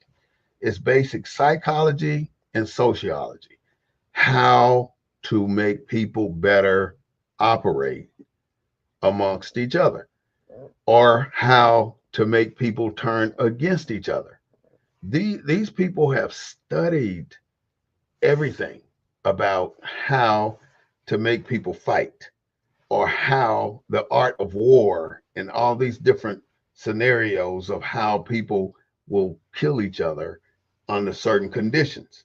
So once they've learned these conditions, even they used us as guinea pigs to learn these things. And because they used us to learn these things, they wrote these against us, saying that this is who we are, how we are, and they can never be human. These are not human people. Why can't we take why can't you take Why can't we pull organizations like together? the Urban League and the NAACP? I got your Why can't we question. take why can't we take those organizations and we get petitions signed by every black American demanding reparations. We take it to I just, world court. World court renders a judgment that the United States owe 20, 20 million black families X this amount of amount of money, dollars. because Why is it? we're too afraid. We're afraid, Claude. Our people are afraid. Once you start to move up this ladder, right? You're moving up, because you're assimilating. And people like that are conscious of what needs to happen here, you can only move but so far. And then once you get to that level, they're going to take away any access to the next level. And that goes back to one of the things we talked about a few weeks ago about having a white man in your corner. Because once you get to a certain level, you are not going to go any higher as far as getting unless you got a white man in your corner. And you can't go any higher because they are in control of everything. So why But can't, we let me got just put one more part to it. I'm sorry. In order to put this together for us, Claude, we got to come to the point to our amongst ourselves where we don't give a damn what you take from us. We still gonna do what we need to do. We're not doing what we need to do because we're worried about what they can take from us. We're afraid to lose anything, and that's what the problem is. You know, I'm a six-figure. I don't want to say the word I was going to say, right? You know what I'm going to say, an N word. At that point, even during my career, but at no point I lost my dignity or lost who I was or lost my activism side. So when a white man tells me to get, that's a problem for me. I don't give a damn who you are. If you the liaison to the president or the president himself, you cannot tell me to get because that's just something I will not accept. I don't care who it's coming from. Even if you can ruin my career or lock me up or do whatever you do, you still can't tell me to get. And I make but, that but known. here's the thing. Okay, let's take this election, right? Mm-hmm.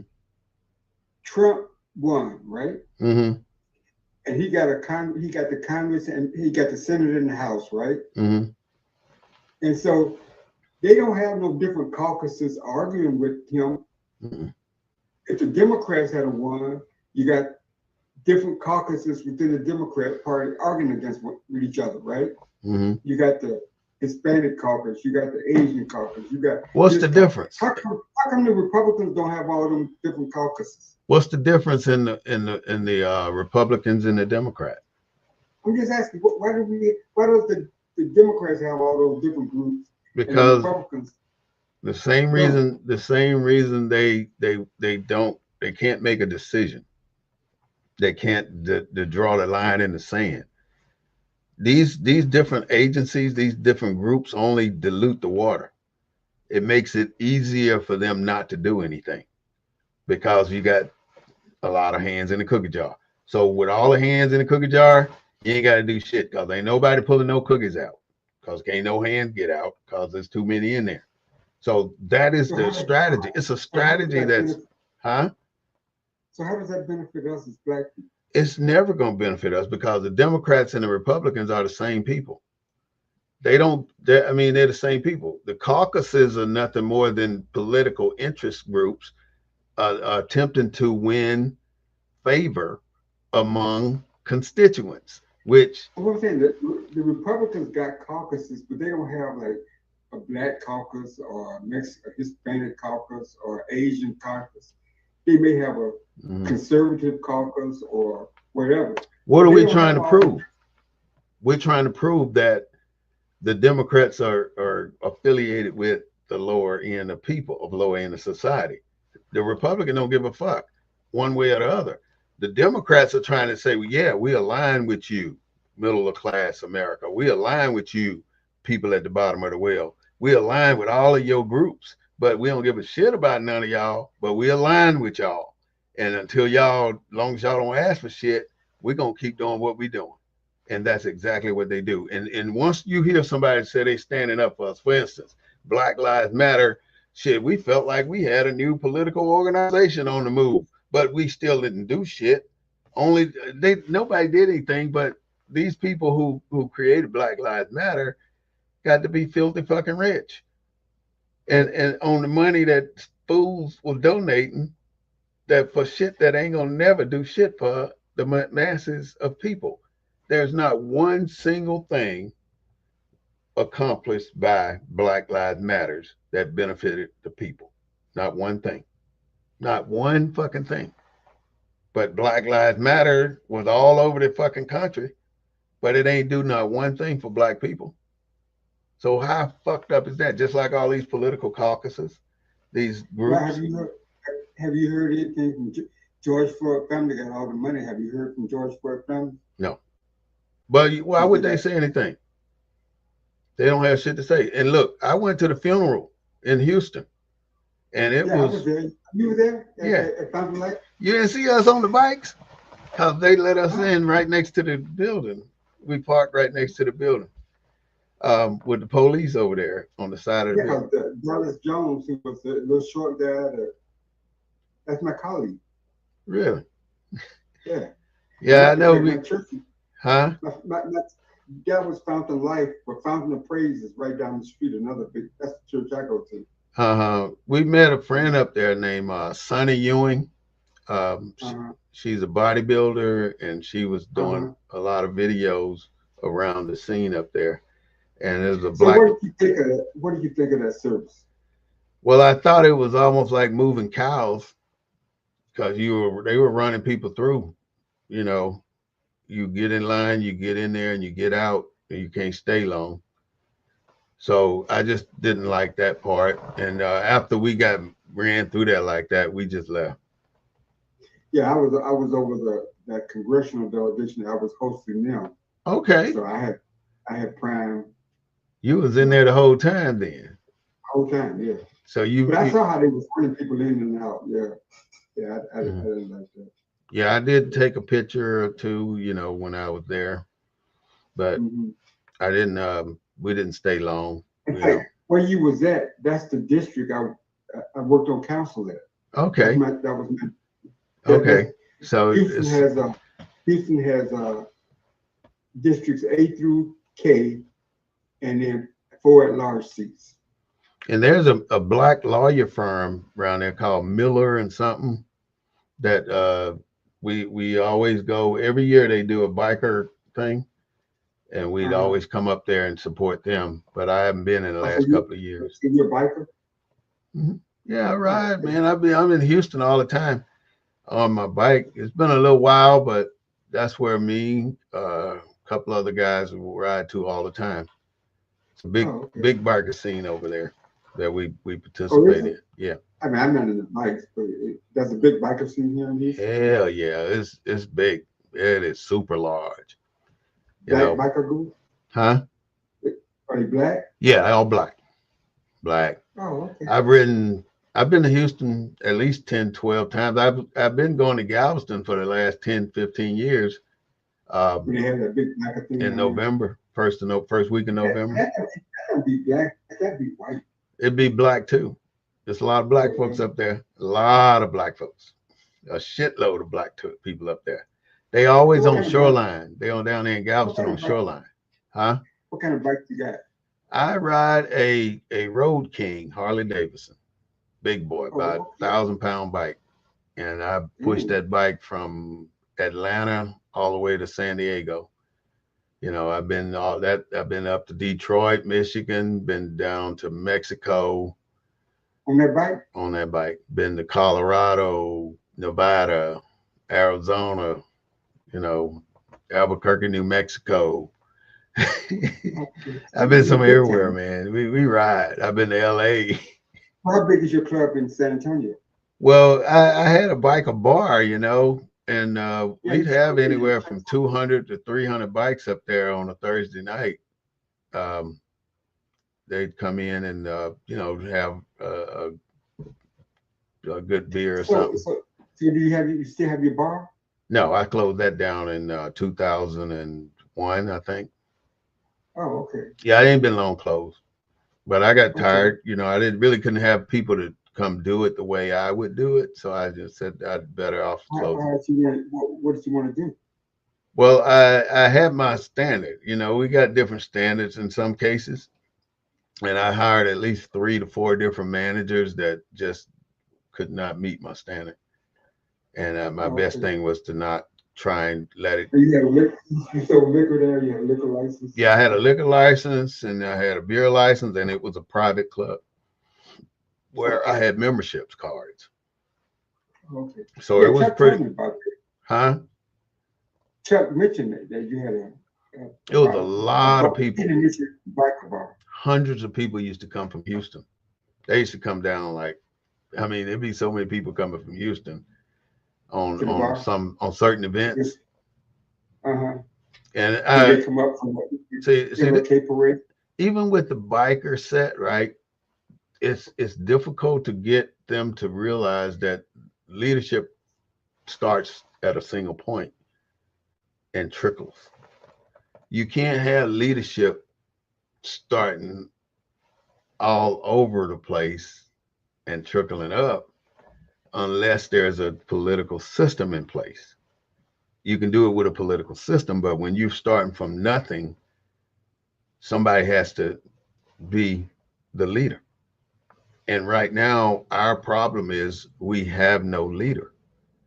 And nobody wants to allow anybody to be a leader because the first thing they're looking for is shortcomings in that person, in his idea, in his concepts, in his character, in his family background, with his height, with his size, with his shoes, with the diamond ring on his finger. You know, we'll find something to focus on to take the focus away from the mission of what it's supposed to be. And that's been our and we're not, this is in our genes. We've been, until we understand what has been done to us psychologically, then we'll continue to be our worst enemy. And it's all about the families as well, because the mothers were taught to make the boys seem incompetent and weak and pathetic, so the white man wouldn't focus on them to kill them. This is how black men survived, because mothers had to depict them as a sorry ass nigga, so to speak. And if they didn't depict them as a sorry ass nigga, if they was a strong black man, then the white man was gonna break him and make him a punk. So that strategy, now that it's still going, even though we're not slaves anymore, but some parents treat children like they stupid and like they ain't shit, like they don't know anything. And these things that you do to your children today, they affect them as they grow older. And sometimes they say, well, I don't want you to do what I had to do when I was growing up, or I don't want you to have to suffer what I suffered when I was growing up.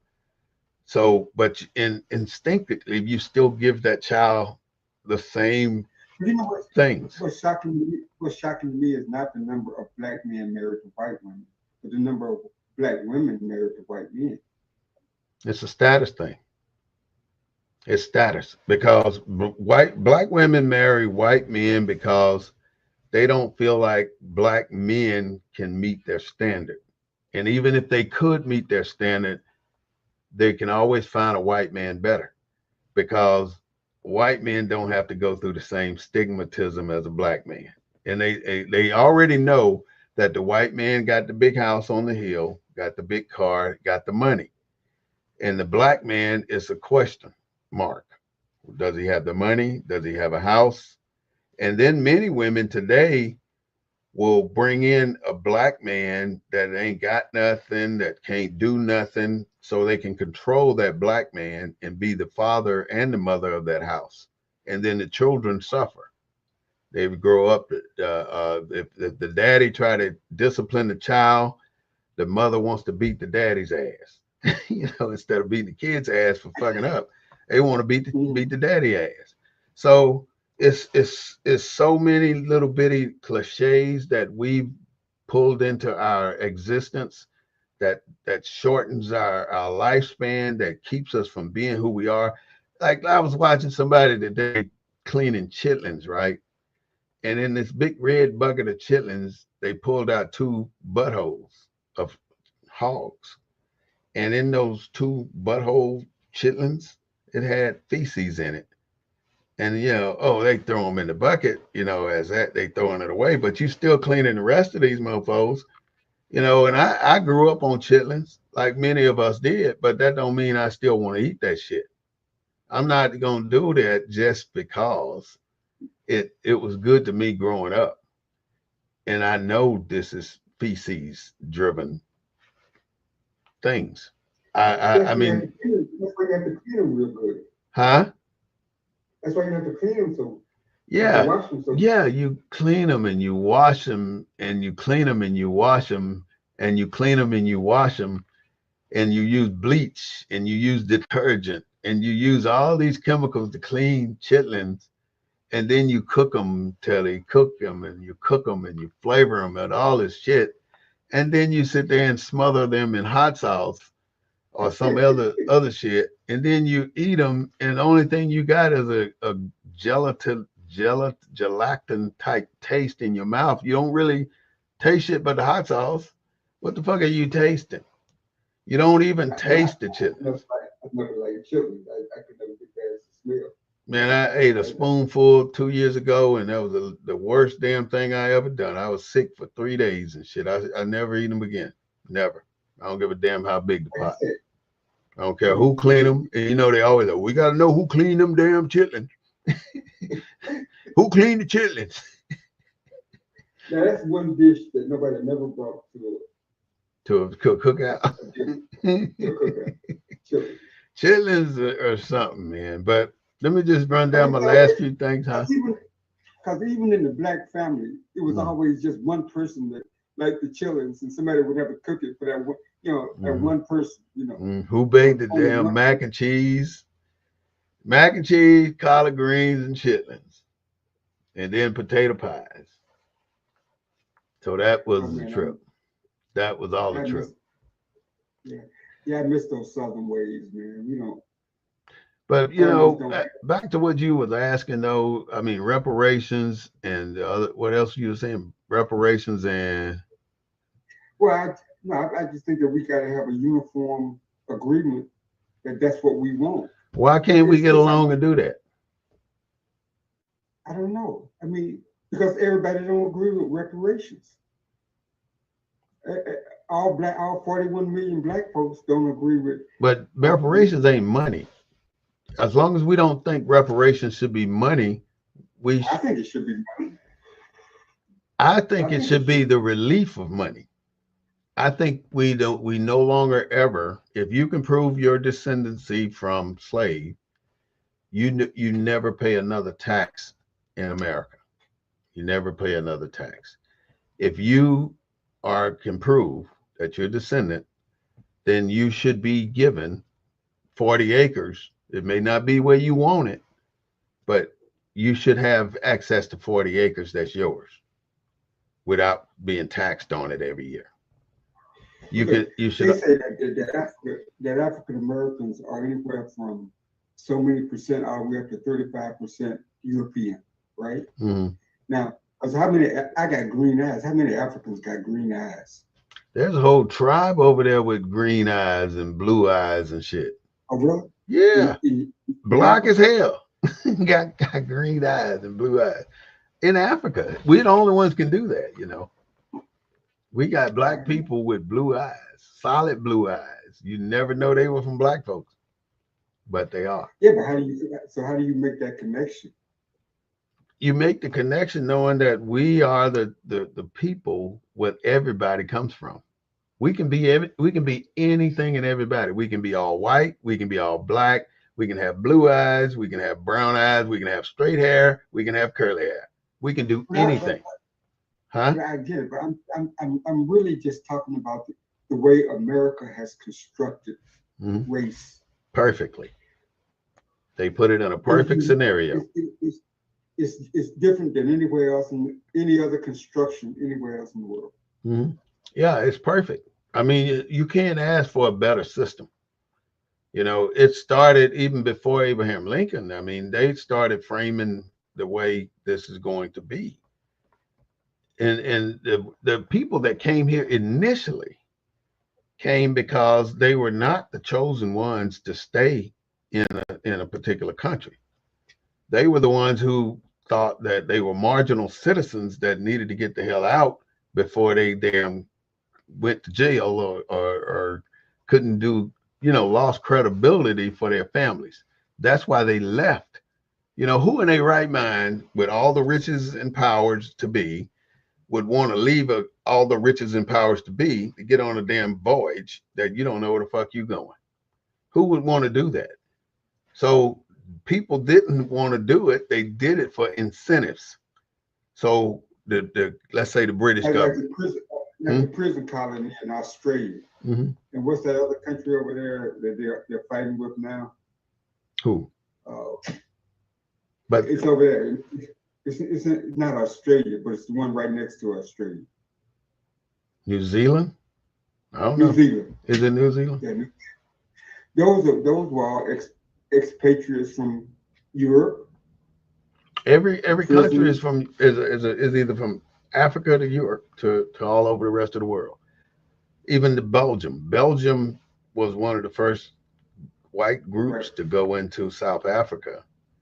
And you see they befriended people even there until they itched their way on up into the mainland.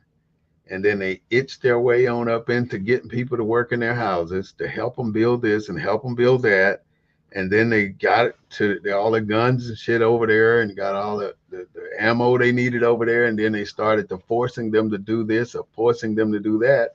And then they started killing people that didn't want to do what they expected them to do. And they started killing black folks. That's what they started doing. And they started taking them as slaves. And then they started sending them back. Huh? Like in South Africa, Rhodes Scholar, right? Rhodes killed millions of blacks. Mm-hmm. But they named one of the most, and then a black person just got a Rhodes Scholar like in this century, in this decade, first one. Mm-hmm. Look at King James. King James was a slave trader. I mean, every place he traded slaves or stored his slaves, he named it Jamestown, Virginia, Jamestown, Jamaica, Jamestown, Africa. All those are his cities where he stored slaves. So then when you go through the Bible, I have a list of verses that taught that would not like the Bible is inspired by God, basically. Everything about the Bible is an inspiration. So the King James version is inspired by God. Mm-mm. The writings are, it should be an inspiration by God, but it's written. Okay, so the writings in the King James version are inspired by God. But it's written by man. So because what part of the King James version is inspired by God? All right, let's go to one. Well, the entire King James version, but there's sections in the entire Bible that are not inspired by God. And you got to ask yourself, is this a God inspiration? Can you look up Exodus 21, 2:26? Let's go to the Bible for a little bit. Let me look it up too. And you know, it's just not the factual thing for it to be this. Let's see. I spell Exodus 21? 2:26. Exodus 2:26? Exodus 21, verse 2:26.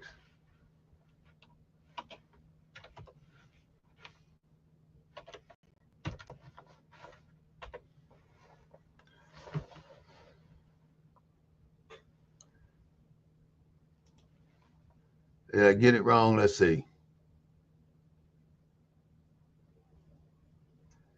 I think that's not the one I'm looking for.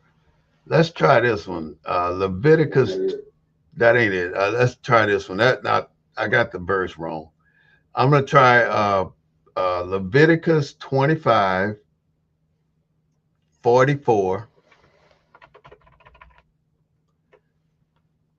to 46.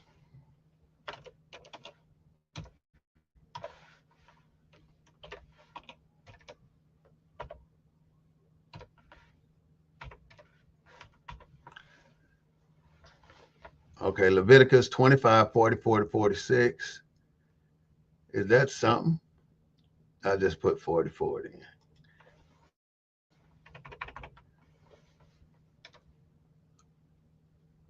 25, 44. Is that 25:44? And 46. Damn, I still got that one wrong too. I'm gonna try one more. I'm calling myself looking up all the verses that don't. Huh? Did you get it? Male and female slaves are. You got it. Go ahead. Yeah, it says your male and female slaves are to come from this family. For them, you may buy slaves. You may also buy some of the temporary residents. So what does that mean? I didn't. I couldn't. You were Permitted breaking the up. Israelites to purchase and own permitted. It's about slavery. Permitted the Israelites to purchase and own foreigners and resident aliens as chattel slaves Hmm. because of their ethnic and social status. Is it? I don't know if that it or not. This damn my filter ain't acting right or something because I can't seem to bring up a single Bible verse. That's what it says. Say it one more time, please.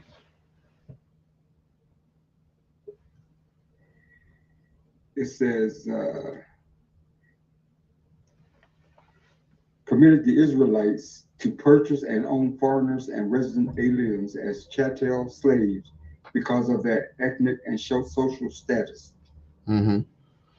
Yeah. So what it's saying to me, this is in the King James version, and it's saying that white people are permitted to buy uh, ethnic people and make them slaves.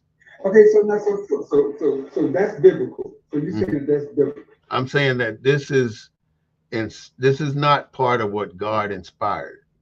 Why would God say that? Are you because if But if he I'm asking you, it's, listen to what I'm saying. This is not God. This is man.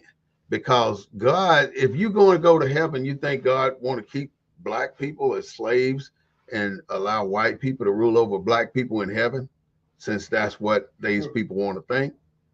Why would that be? You know, God doesn't have slaves. So according to the Bible, though, they're saying that God wants to have slaves. So I'm going to First Peter chapter 2, and then the next one is 18.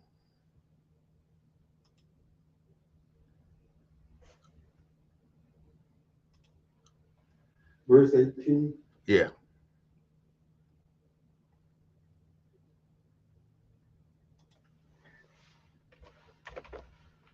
Servants, be submissive to your masters with all respect, not only to those who are good and gentle, but also to those who are unreasonable.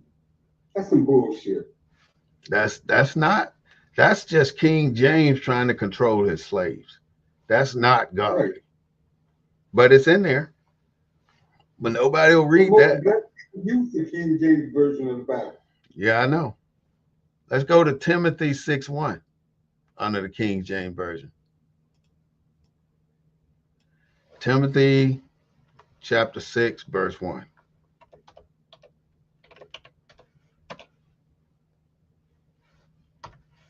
Where'd you get this? Who told you all this?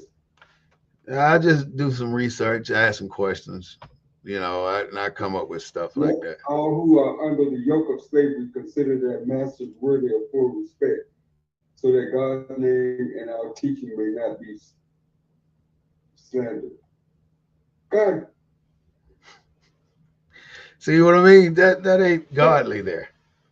But that's just somebody trying to control so, slaves. okay, so why do we use the King James version of the Bible? Because we're not thinking, And what we're doing. every hotel you used to go into have a copy of the King James Because Bible, it's subliminal thinking, KJV. just like the white Jesus. Subliminal thinking. If you're looking at the white Jesus as your Lord and Savior, you're looking at the white man as your Lord and Savior too. That's what the objective is. They understand the objective. They know what the mission is. And that is what they have done to our Because you people. still go into the same church, you go into the same black churches today, and you Still speak got a of white white Jesus Jesus. up there. The only thing gonna help us is if once we can separate ourselves from the white man yoke, because right now we're under the yoke, and black men and black women can get, black women more especially, because they can get the benefits from the white men quicker than the black man can get the benefits from the white man. And So, because the benefits outweigh the truth, then so King James wrote that version of the Bible to justify slavery. yeah, yep, that's what it. So is I got 2, 4, 6, 8, 10, 10 verses that talks about how we should be good slaves. and and that's and those are the verses that they allow slaves to be taught. And look at So what they did to what was that preacher named Johnson, the one back in the slavery days that killed all these people. The one that used to take him around from slave camp to slave camp to slave camp plantation and have him preach to the one that they allowed to preach, and they finally wound up rebelling. yeah, and he did that because he saw how terrible they were treating these people. But why do you think it's so important that they beat Kunta Kinte? The depiction of the Kunta Kinte scene tells the truth about the entire story. If Kunta Kinte had not given up his Kunta Kinte name, then they could not have bestowed the name Toby on him and started his new life. They couldn't have done it. They could only do the Toby thing as if he had to give up his ancestry. That was the objective. Give up your past. So that's what they've done to all of us. We've given up our past. We don't know, when we went into slavery, they took all of our African heritages. So how do you feel about the missionaries going around the world teaching this shit? It's almost like me getting you to buy from my store. I want everybody buying from my store. It's about who can sell the most powerful message, and what does it take to sell this message? All right, it takes us to do this A, B, and C in order for us to get more people to sign up for our religion. In my book, I talk about all the different religions and who. So we go there with healthcare. We go there with food. We go there with all these other things. Yeah, it's all got a. It's all got a purpose. Right now on page 17, right?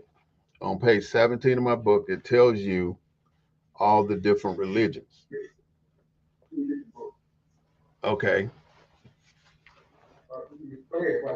On the 12 major religions and their followers. Christianity got 2.4 billion followers.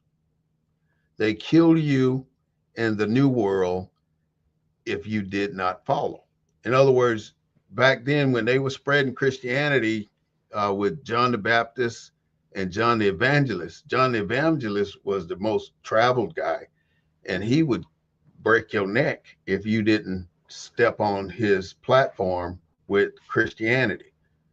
John the Baptist, on the other hand, was just a laid back guy that would tell you about it and you can make your own decision. So Christianity with 2.4 billion followers. Then you have Islam with 1.2 billion followers. Then you have the Catholics with 1.1 billion followers with a passion for abusing young boys. With all of that shit, you never heard of one pastor going to jail. All the abuse that went on in the Catholic Church, you never heard of that. Why is it that certain shit that white folks do get swept under the rug? It's because they run the rug. They manage the rug.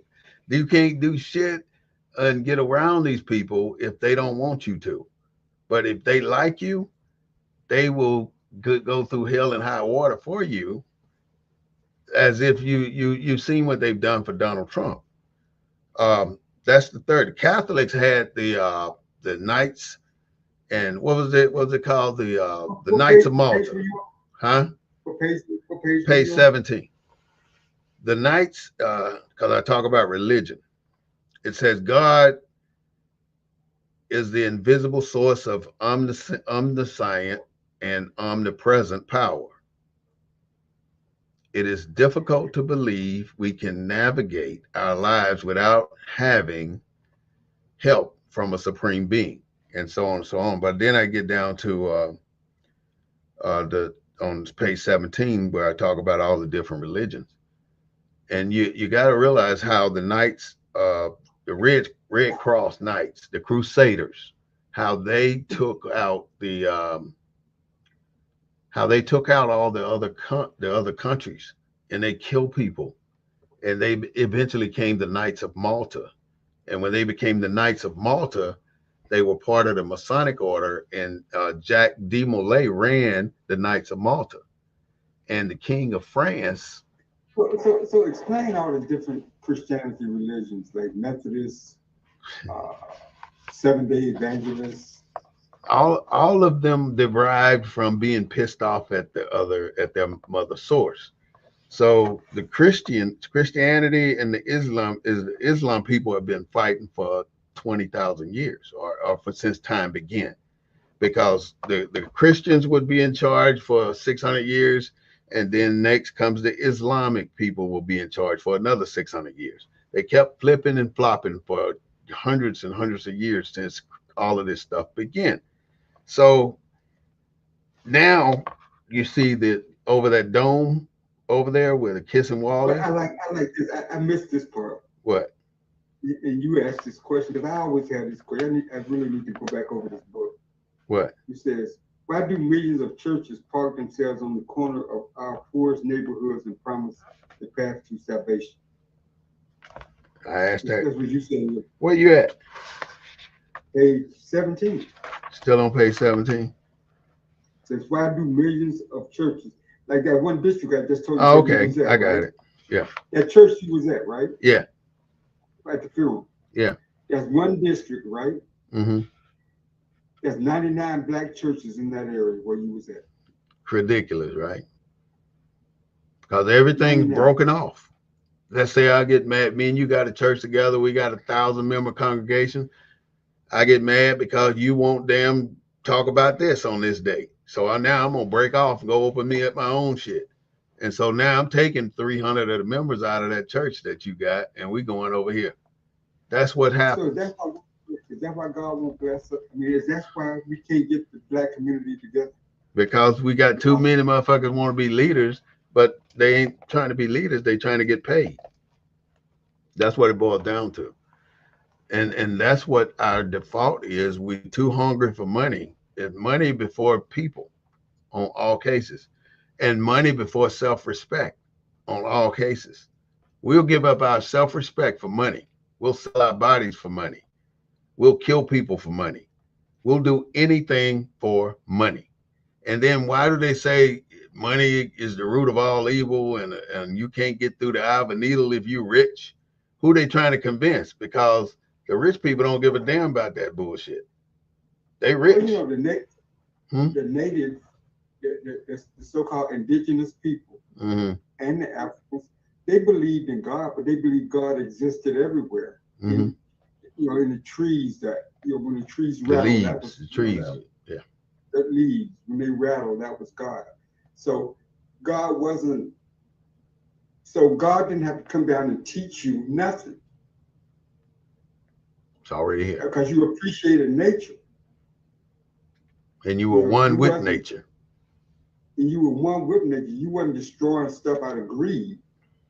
So the whole nature of religion is built around greed. Yeah.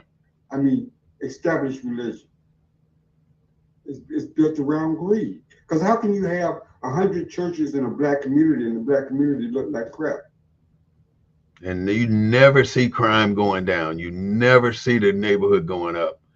Anywhere you see a church, the neighborhood's going down. Everywhere you see a black church, the neighborhood's going down. And I mean, you got 100 sad. churches, the neighborhood should be idyllic. The trees should be healthy. No trash should be on the ground.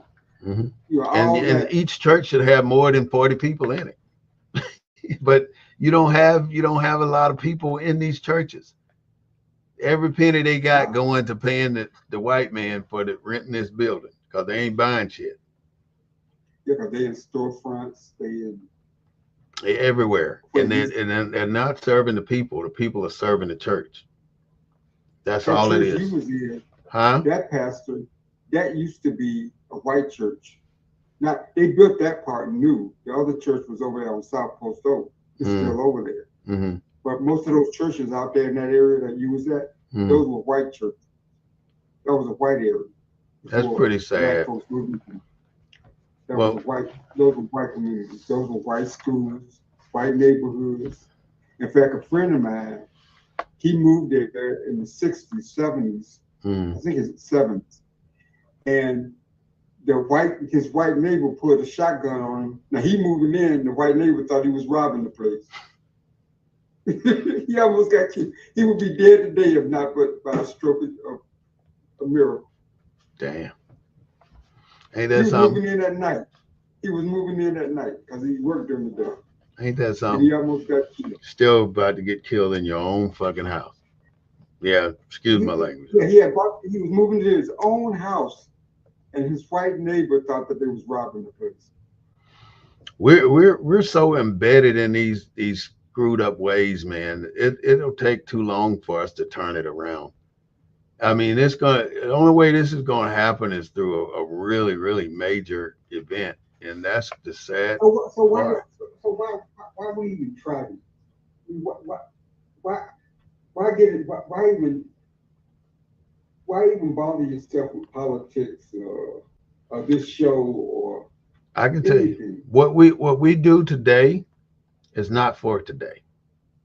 What we're doing today is for 20 years from now, maybe 30 What years was from your now. motivation for writing your book? Why did you? Well, my inspiration was basically I had a story to tell and I didn't know how to tell it because I always write. I just jot down notes all the time and I still do it. And it just, I mean, I go through a shitload of paper all the time. And I rather write with my hand than just type. So I was doing this for 20 years before I decided to put any of this down to on in the book. And if you go back to the index, you'll see how I laid it out. I talked about my dedication, acknowledgement. Then I said, clean up my life, a better way to be clean, because many people outside of being taught like we were in boot camp don't know how to take a shower. Many people don't know how to brush teeth. Many people don't know the benefits of flossing or getting your teeth clean or getting a physical once a year. You know, many people don't have those basic things that are needed for us to be better people. Being clean means a lot to me, and I thought it was good for me to describe how I clean and how other people could look at how I clean and said, damn, I probably should start doing this. I'm washing my face with the same towel I wash my ass with, shit like that. So that's why I wrote about how to be clean.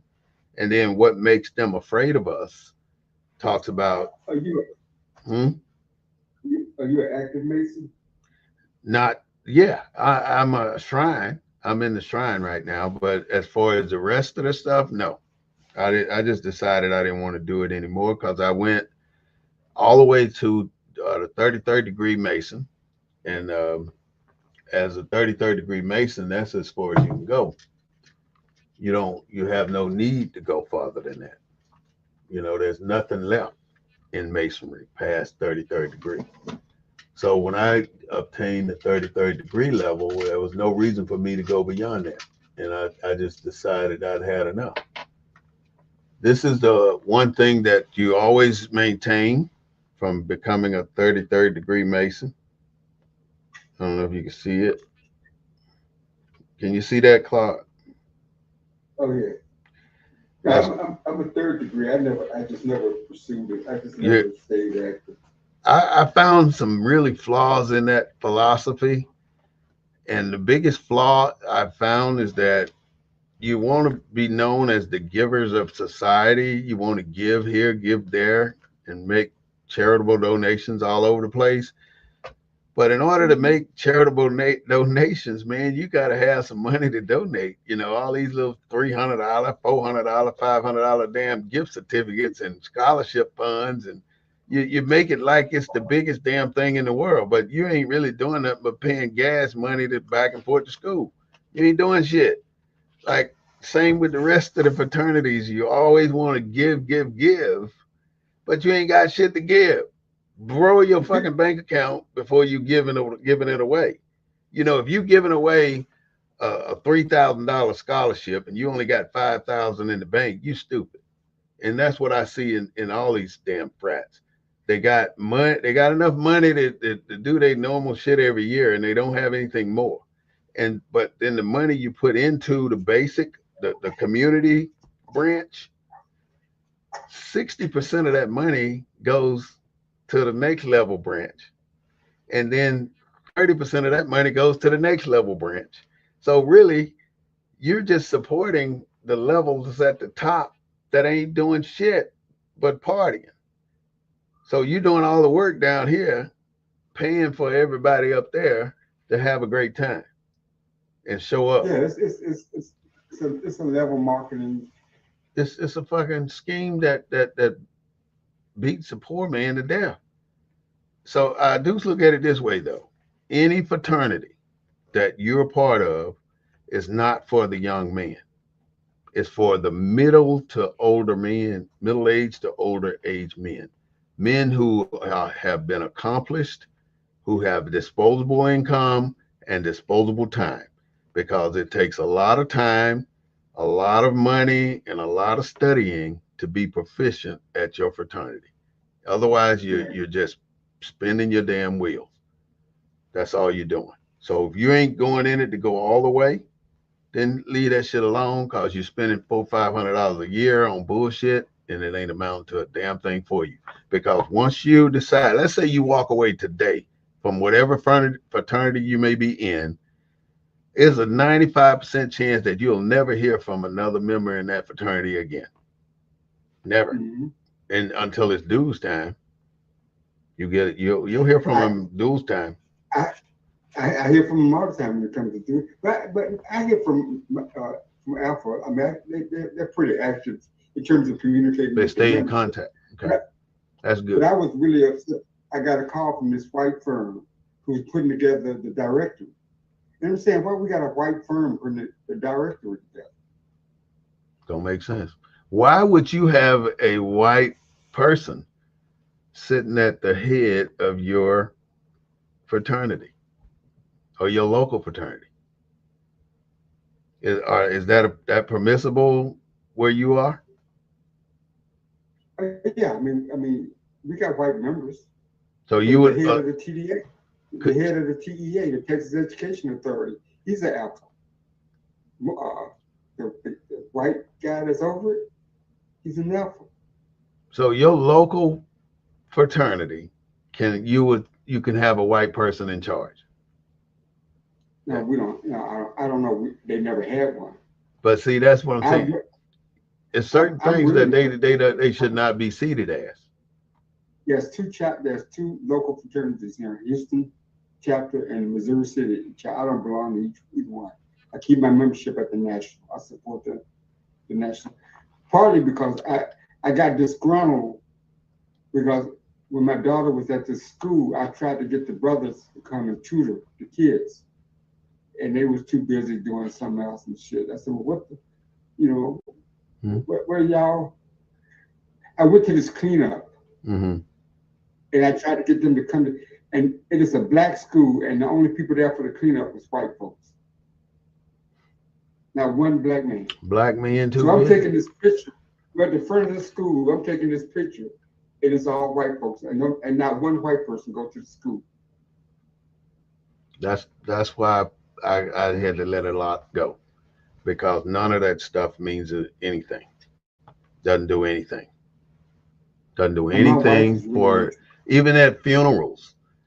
Brothers show up and they're incompetent with the funeral services that they supposed to be doing, and they make a mockery of your funeral service, like they supposed to be proficient. And then the first thing on their mind after every event is, let's go to the bar, let's go get a drink. What is more to life than going to get a drink? Every time you do something. Then I got like the Mississippi Delta. How when you're at home, this is where you, huh? You were stationed at Lawton. Lawton, Oklahoma, and Fort Sill. Our base is in Lawton. Fort Sill, Oklahoma. I worked for. The reason why I asked you about Lawton because I worked for I worked for the Dr. Leslie Carnine hired me for the Wichita Falls Independent School District, and they was under their they was still under federal mandate from an old school desegregation order, and he hired me to help monitor the federal requirements. I met him in Little Rock at a conference in Little Rock, and I went up to Wichita Falls, and I knew that there was an Army base up in Lawton. Yeah, I was there for years. You ever go to Wichita Falls? Yeah, I've been to Wichita Falls a few times, right on the coast, the border, right? Right on the border, yeah. Right. I got some property 45 minutes from there right now. Oh, do you? In Commerce, Texas. Huh? I-44, is that I-44 the toll road? I don't remember where it's at. I ain't been up there that long, but I know it's like 45 minutes from the border. Yeah. From Oklahoma. So make black people invisible again. That's one of the objectives of white folks. In other words, make America great again. The blues, I talk about the blues. How do you interpret that? What? Make America great? How do you interpret that as a black American? It's only one way you can interpret that as a black American, because make America great again, it only talks about what? Pre-Civil War America. He never says that. He don't have to. I mean, the only way a white man want to make America great again is to make it pre-Civil War. Otherwise, he's not saying anything, because anything after the Civil War to present, they consider the demise of America, the fall of America. But he's explained what he meant by make America great again. What'd he say? Well, he don't say it because he leaves it up to the imagination. Because he's saying we need all y'all niggas back in slavery.